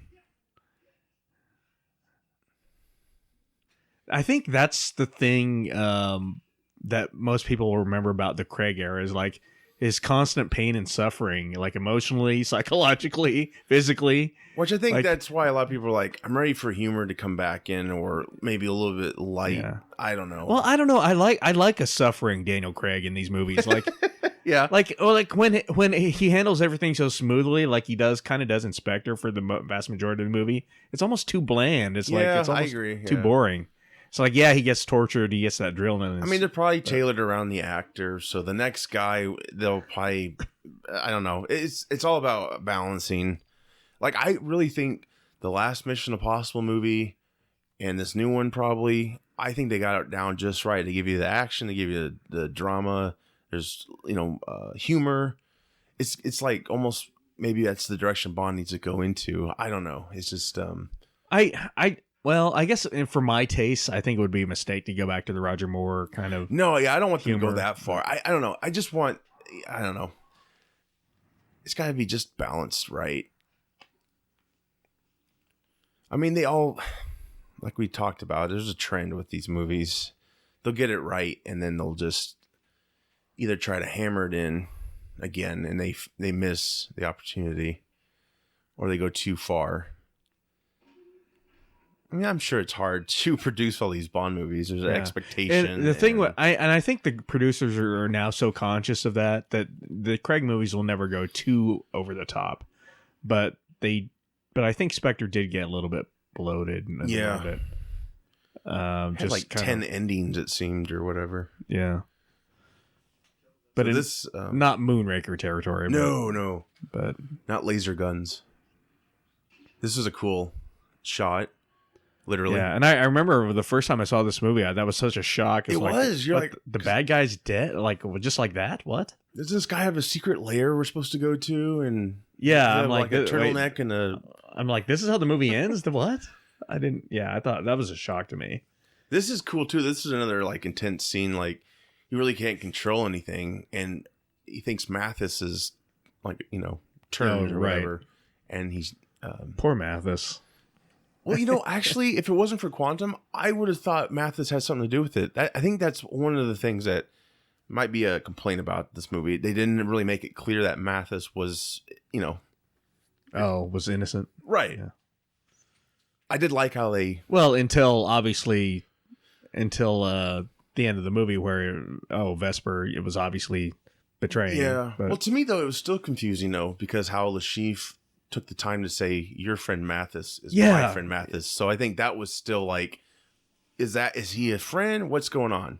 Yeah, that's true. The second one really hammers it in like, no, he's innocent. Spoiler for anyone. I don't know if Lashif was just being a dick or what. Probably was.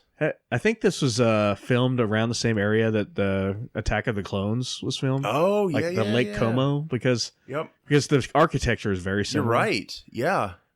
Oh yeah, I could see Hayden Christensen and Natalie Portman on that. Telling her how much he doesn't like sand. Oh gosh, wouldn't it be funny if they're in the background, like they're filming at the same time. What are you guys doing here? Bond shoots. Okay, Hayden. Now you're going to tell her that you don't like sand. Martin Campbell's like, Jesus. What am I thinking? George Lucas. Oh, George Lucas did direct all three of those, didn't he? Yeah, and wrote them. And that shows. Oh dear, no.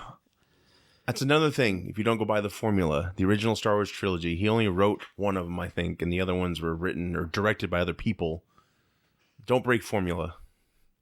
This movie's just, just wish they could replicate it. There's probably so much pressure. I've heard a lot of other fans say that too. It's like, couldn't they?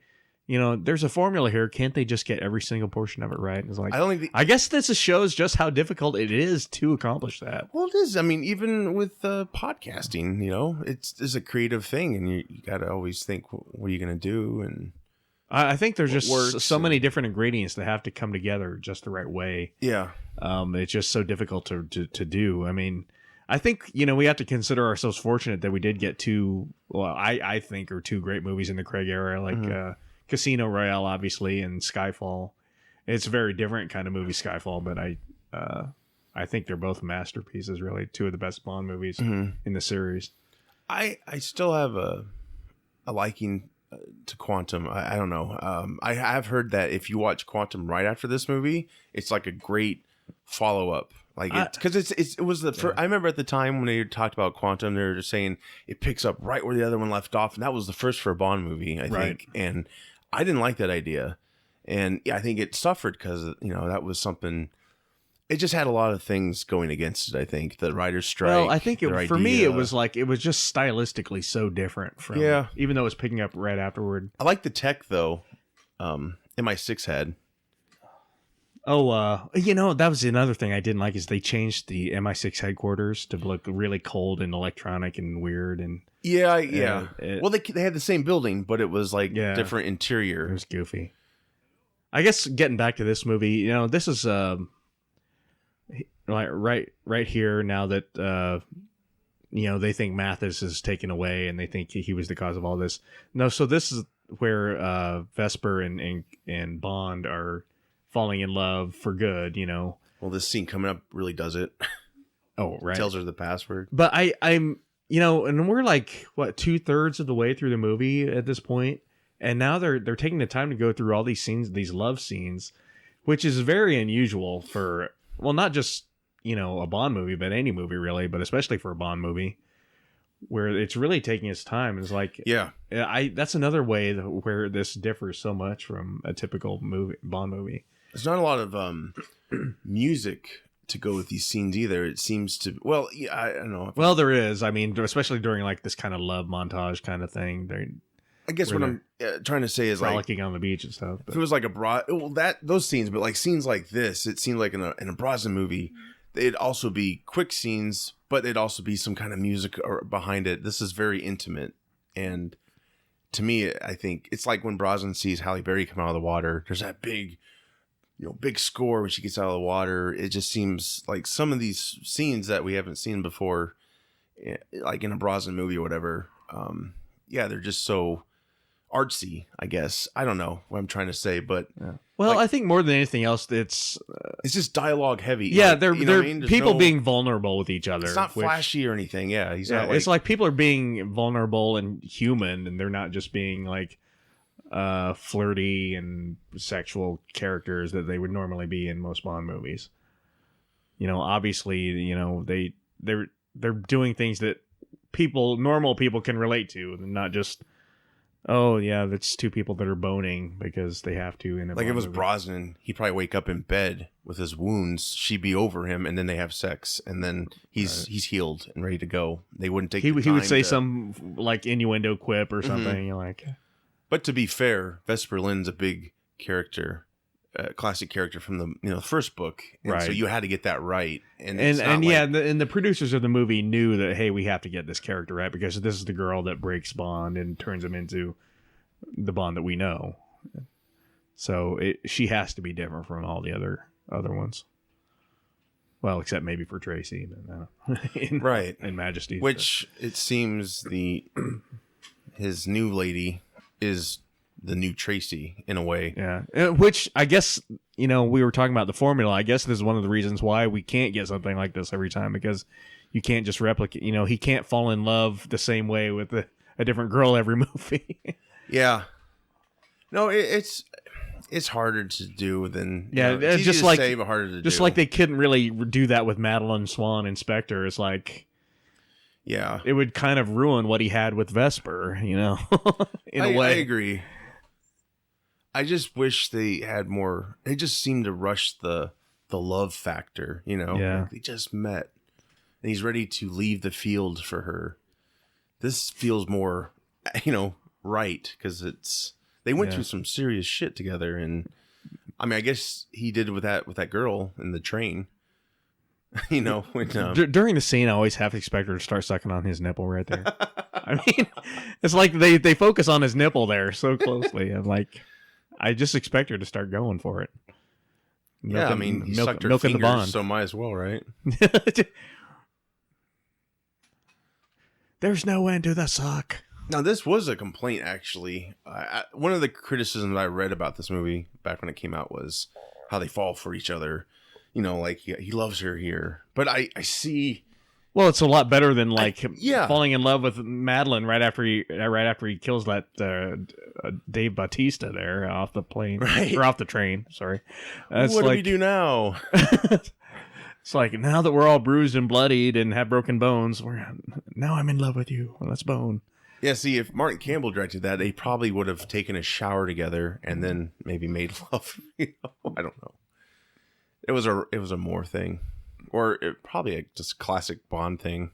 Yeah, they're saying, well, let's have sex. This is the classic Bond where they just fall in love, and Well, maybe instantly. It was criticized because Bond really has never said "I love you" to any of his Bond girls, from what I can remember. Right? He's always they've always been expendable, or if they make it to the end of the movie, they don't come back. Just another girl who's going to get painted gold and left on a bed or covered in quantum oil or something. Now, you probably know this classic scene about Connery introducing himself for the first time. First time Bond's introduced on the big screen. The whole gaming and my name's Bond, James Bond. All that crap. But what was it? So Sylvia Trench was the name of the girl in Dr. No. Yeah, she actually reprised her part in From Russia with Love. Oh, that's right. The beginning. That's the only time there's been continuity with his loves. Oh, that's right. Yeah. Isn't that weird? Yeah, he's like swimming with her. I'm like, that's her. Because she wasn't really in the first one much. She had like 2 scenes. And this guy kind of reminds me of a Indiana Jones villain or something. I don't know. It's the might be the hat. Yeah, that too. Because that's a very that whatever that is he's wearing, the fedora or whatever. That's a very like 1930s 40s kind of hat. It's got a lot of old styles in this movie. I like with the suits and even the guy he was beating up in the bathroom in the beginning. He had those suspenders for your socks or whatever. He had those on. Oh yeah, it just reminded me of old fashioned. I actually thought we were going to see our first. Well, it's not our first, but I thought this scene she was really going to show her breasts because it's always been teased in a Bond movie. But if you get the Blu-rays now, you actually can see a lot of nip slips and all that. But she's obviously not wearing. Oh, but you mean unintentionally, right? In yeah. No, yeah. Well, especially in the title sequences. Yes, of course. The silhouette's like, whoa. I think Brosnan's wife, because she was in For Your Eyes Only, she actually had a slip herself, and you can see it. It's really quick, but Wait, Brosnan's wife was in For Your Eyes Only? Yeah, What? she was the countess that got killed by the Doom Buggies. That's his wife. He was on set visiting her, and the producers saw him for the first time, and they're like, "Oh, but wasn't that like his first wife though?" yes, yeah, yes, okay. his first wife, yeah, right. I was confused for a second. I'm like, wait a minute, no, yeah, no. So we're finally reaching the end of all the lovey-dovey scenes. So I mean, they took a long time. Like that was like a good 10, 15 minutes or something with. Yeah, all those I mean, we didn't have a classic villain death. I mean, Lashif just got killed. So a lot of people are probably like tapping their foot, like, "What the hell?" Like the movie's almost over, and we're having this really long love story. But I think it works. I think. I mean, for me, I was already invested at this point, yeah. so I was okay with it. You know. Yeah. Besides, I mean, I had a lot of anxiety with some of those scenes, you know, with him being tortured and stuff. This was kind of a nice, like, we can rest now. And as soon as you saw that guy with the fedora and the eye patch thing on his glasses, is like you knew something was right. Because if you take that scene out, you still think, oh, everything's fine. You know, they're happy. He just quit the service. It's like they're really, if you hadn't seen that guy, you'd think they're really taking their time getting to the end part where he's like kissing a girl on a boat and they pull away. It's like, wait a minute, Bond quit? This is the first movie. So the money hasn't been put back into the MI6. Yeah. So Vesper just left. Did she say where she was going? To the bank? To the bank, yeah. Okay. So now there's a problem with the romance here. Wow, what a cool building. Oh, yeah. But I'd love to visit Venice someday. That just seems like such an awesome place to visit. The architecture is just amazing. Yeah, it's beautiful. Yeah, they have houses like floating on the water. I mean, we'll see that, but that's actually a real thing. They actually have houses that they float on top of the water. There's no... Wow. Yeah, nuts. That banker guy he was talking to, he's kind of a goofy guy. See, and here he is running through the crowds. This is where the pigeon would normally do a double take.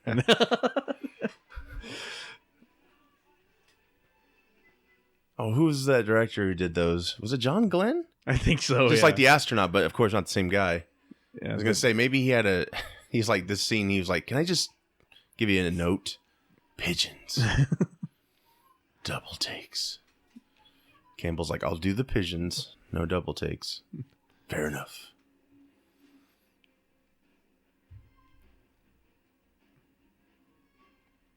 Daniel Craig has an interesting way he walks and he runs. It's like it's just very which he lacks now because of his age, probably, or he just doesn't give it all.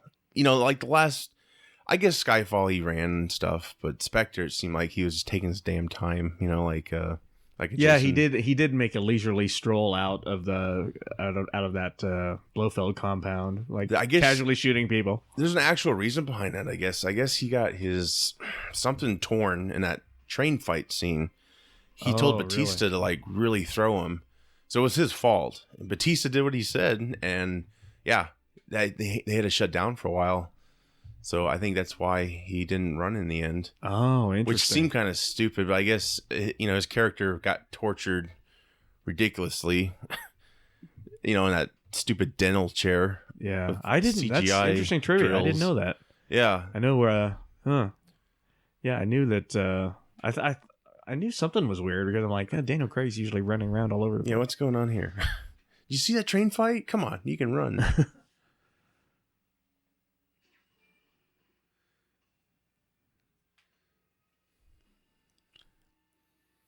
Here he's watching her exchange the money with the eye patched guy. We find out later why she did all of this. I'll kill her. I always like how casually he's just standing there while the bullets are going on. They're ricocheting around him. And that guy's a horrible shot. These are real bullets. He told him to just shoot at him. Yeah. Daniel Craig actually requested real bullets. We actually almost lost him a few times. He's that dedicated. MI6 actually had to tell him after the movie, "You do not work for us." Now, if you watch the special features on the DVD and the Blu-ray, like that Chris Cornell guy they actually built this huge rig for this building in Pinewood. Wow. Now, obviously, the exterior of the building is probably actually in Venice, but the replica building they actually built it on this like big hydraulic gimbal thing that like actually lowered the building. It's crazy. They may have used for the outside of this building as it's sinking. They may have used miniatures. I think I read something about that. Oh yeah. But yeah, like all this right here, obviously. Like this is I actually read this. This is like the biggest rig they ever constructed for a Bond movie. This whole thing. And it's like, and you wouldn't think, when you think of like giant set, you think like volcano hideout, or you don't think of like a building in Venice, renovated house or being renovated. But this is a very unique like action set piece here. Like who would think to even do something like this? It's like, well, I didn't even a sinking house. I had no idea. Yeah, I had no idea about these houses. How they're in real life. They're floating on these things or whatever. And to me, this was like totally new. I'm like, is this even a thing? Like, I was just like, how is this happening?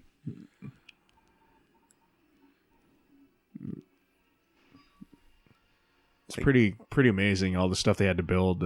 Oh yeah. To film all that. I mean, I'm just amazed at the all the stunts, all the things they had to do for this movie. Is just incredible. All the things they had to build. Oh yeah, it's just crazy. This probably was and and it was such a huge gamble with the new Bond. Is like they really went all out on this thing. Yes, they did. Oof. That was good.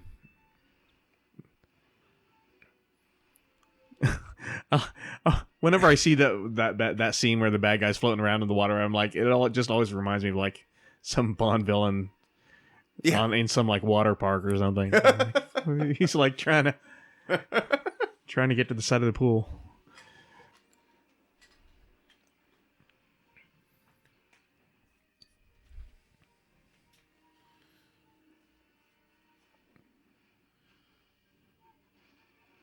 Yeah, all this is like so intense.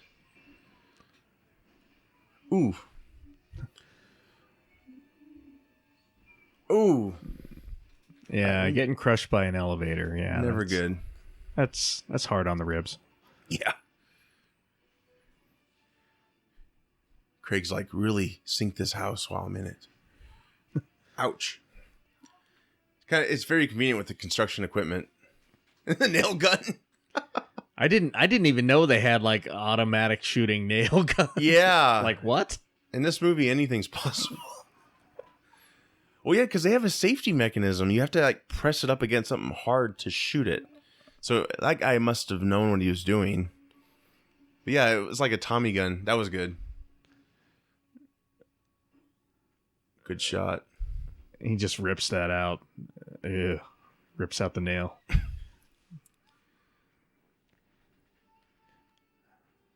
I wonder how many scars Bond wound up with. Oh, geez. Not just on his heart, but yeah, really. But physically, it's like his body must look like without a shirt on. In real life, it would look like Swiss cheese. Like I feel like Indiana Jones. They actually had scars on his back when he's been shirtless before.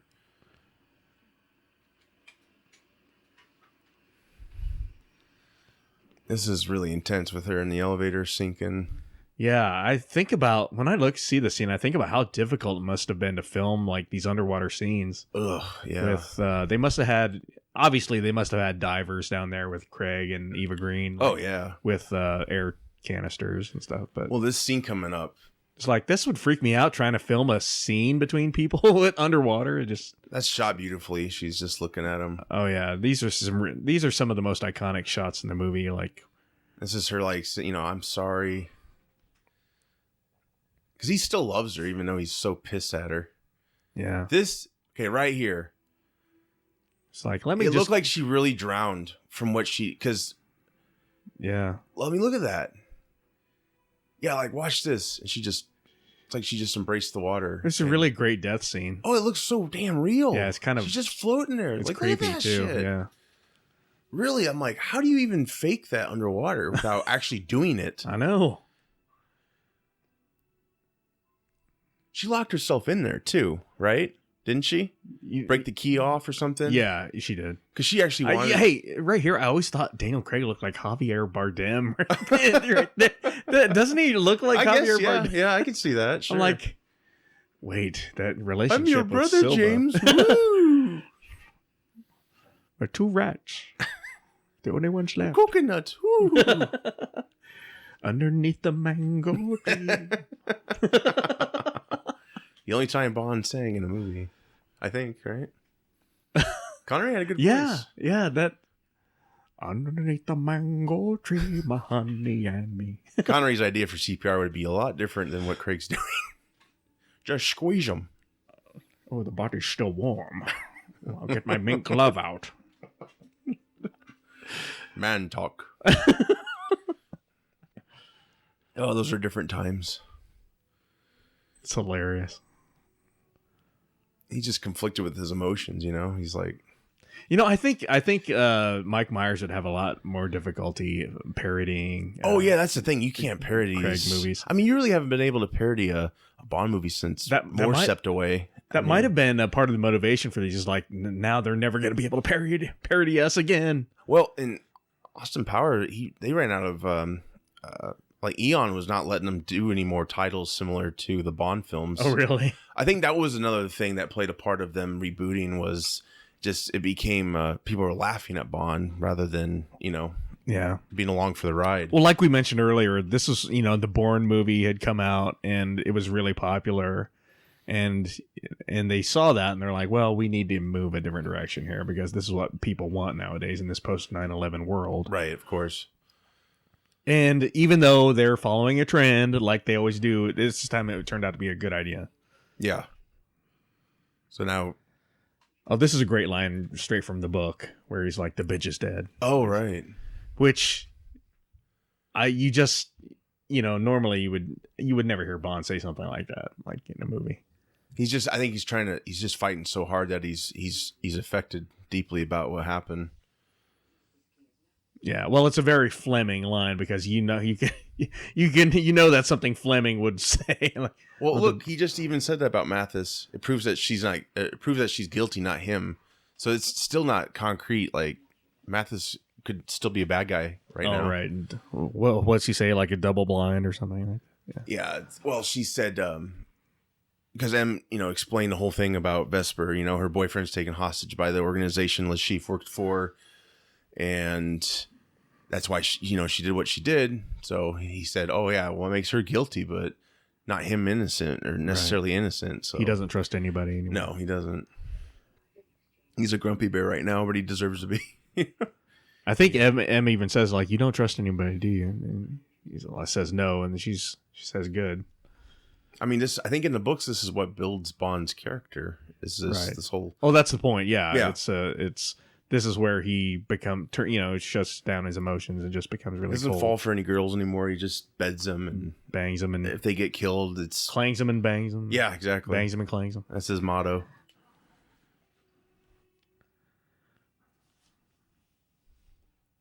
I think there is a really good resolve, though. I think that's the good thing what Quantum does. You do have a complete closure on the Vesper situation, even though I'm sure it's still haunting in his mind and everything. But well, I mean, with the boyfriend, at the end of Quantum, I always thought that was lame that he didn't wind up killing the boyfriend. I'm like, why let him live? But yeah, I mean, or at least I assume he let him live. I don't. Quantum should have almost been. I don't know. It almost felt like it belonged to this movie. At least the finding the boyfriend and dropping the necklace and walking off. And this is actually George Clooney's villa right here. They filmed at. Are you serious? Yeah. Well, Wow, that's crazy. Poor guy. I had no idea that's George Clooney's villa. That's Batman and Robin money. I donned those nipples for good reason. This is a good scene. I never expected to talk so much about nipples in this commentary, but it happened. Yeah. Not the first time. We had a nipple count for hackers.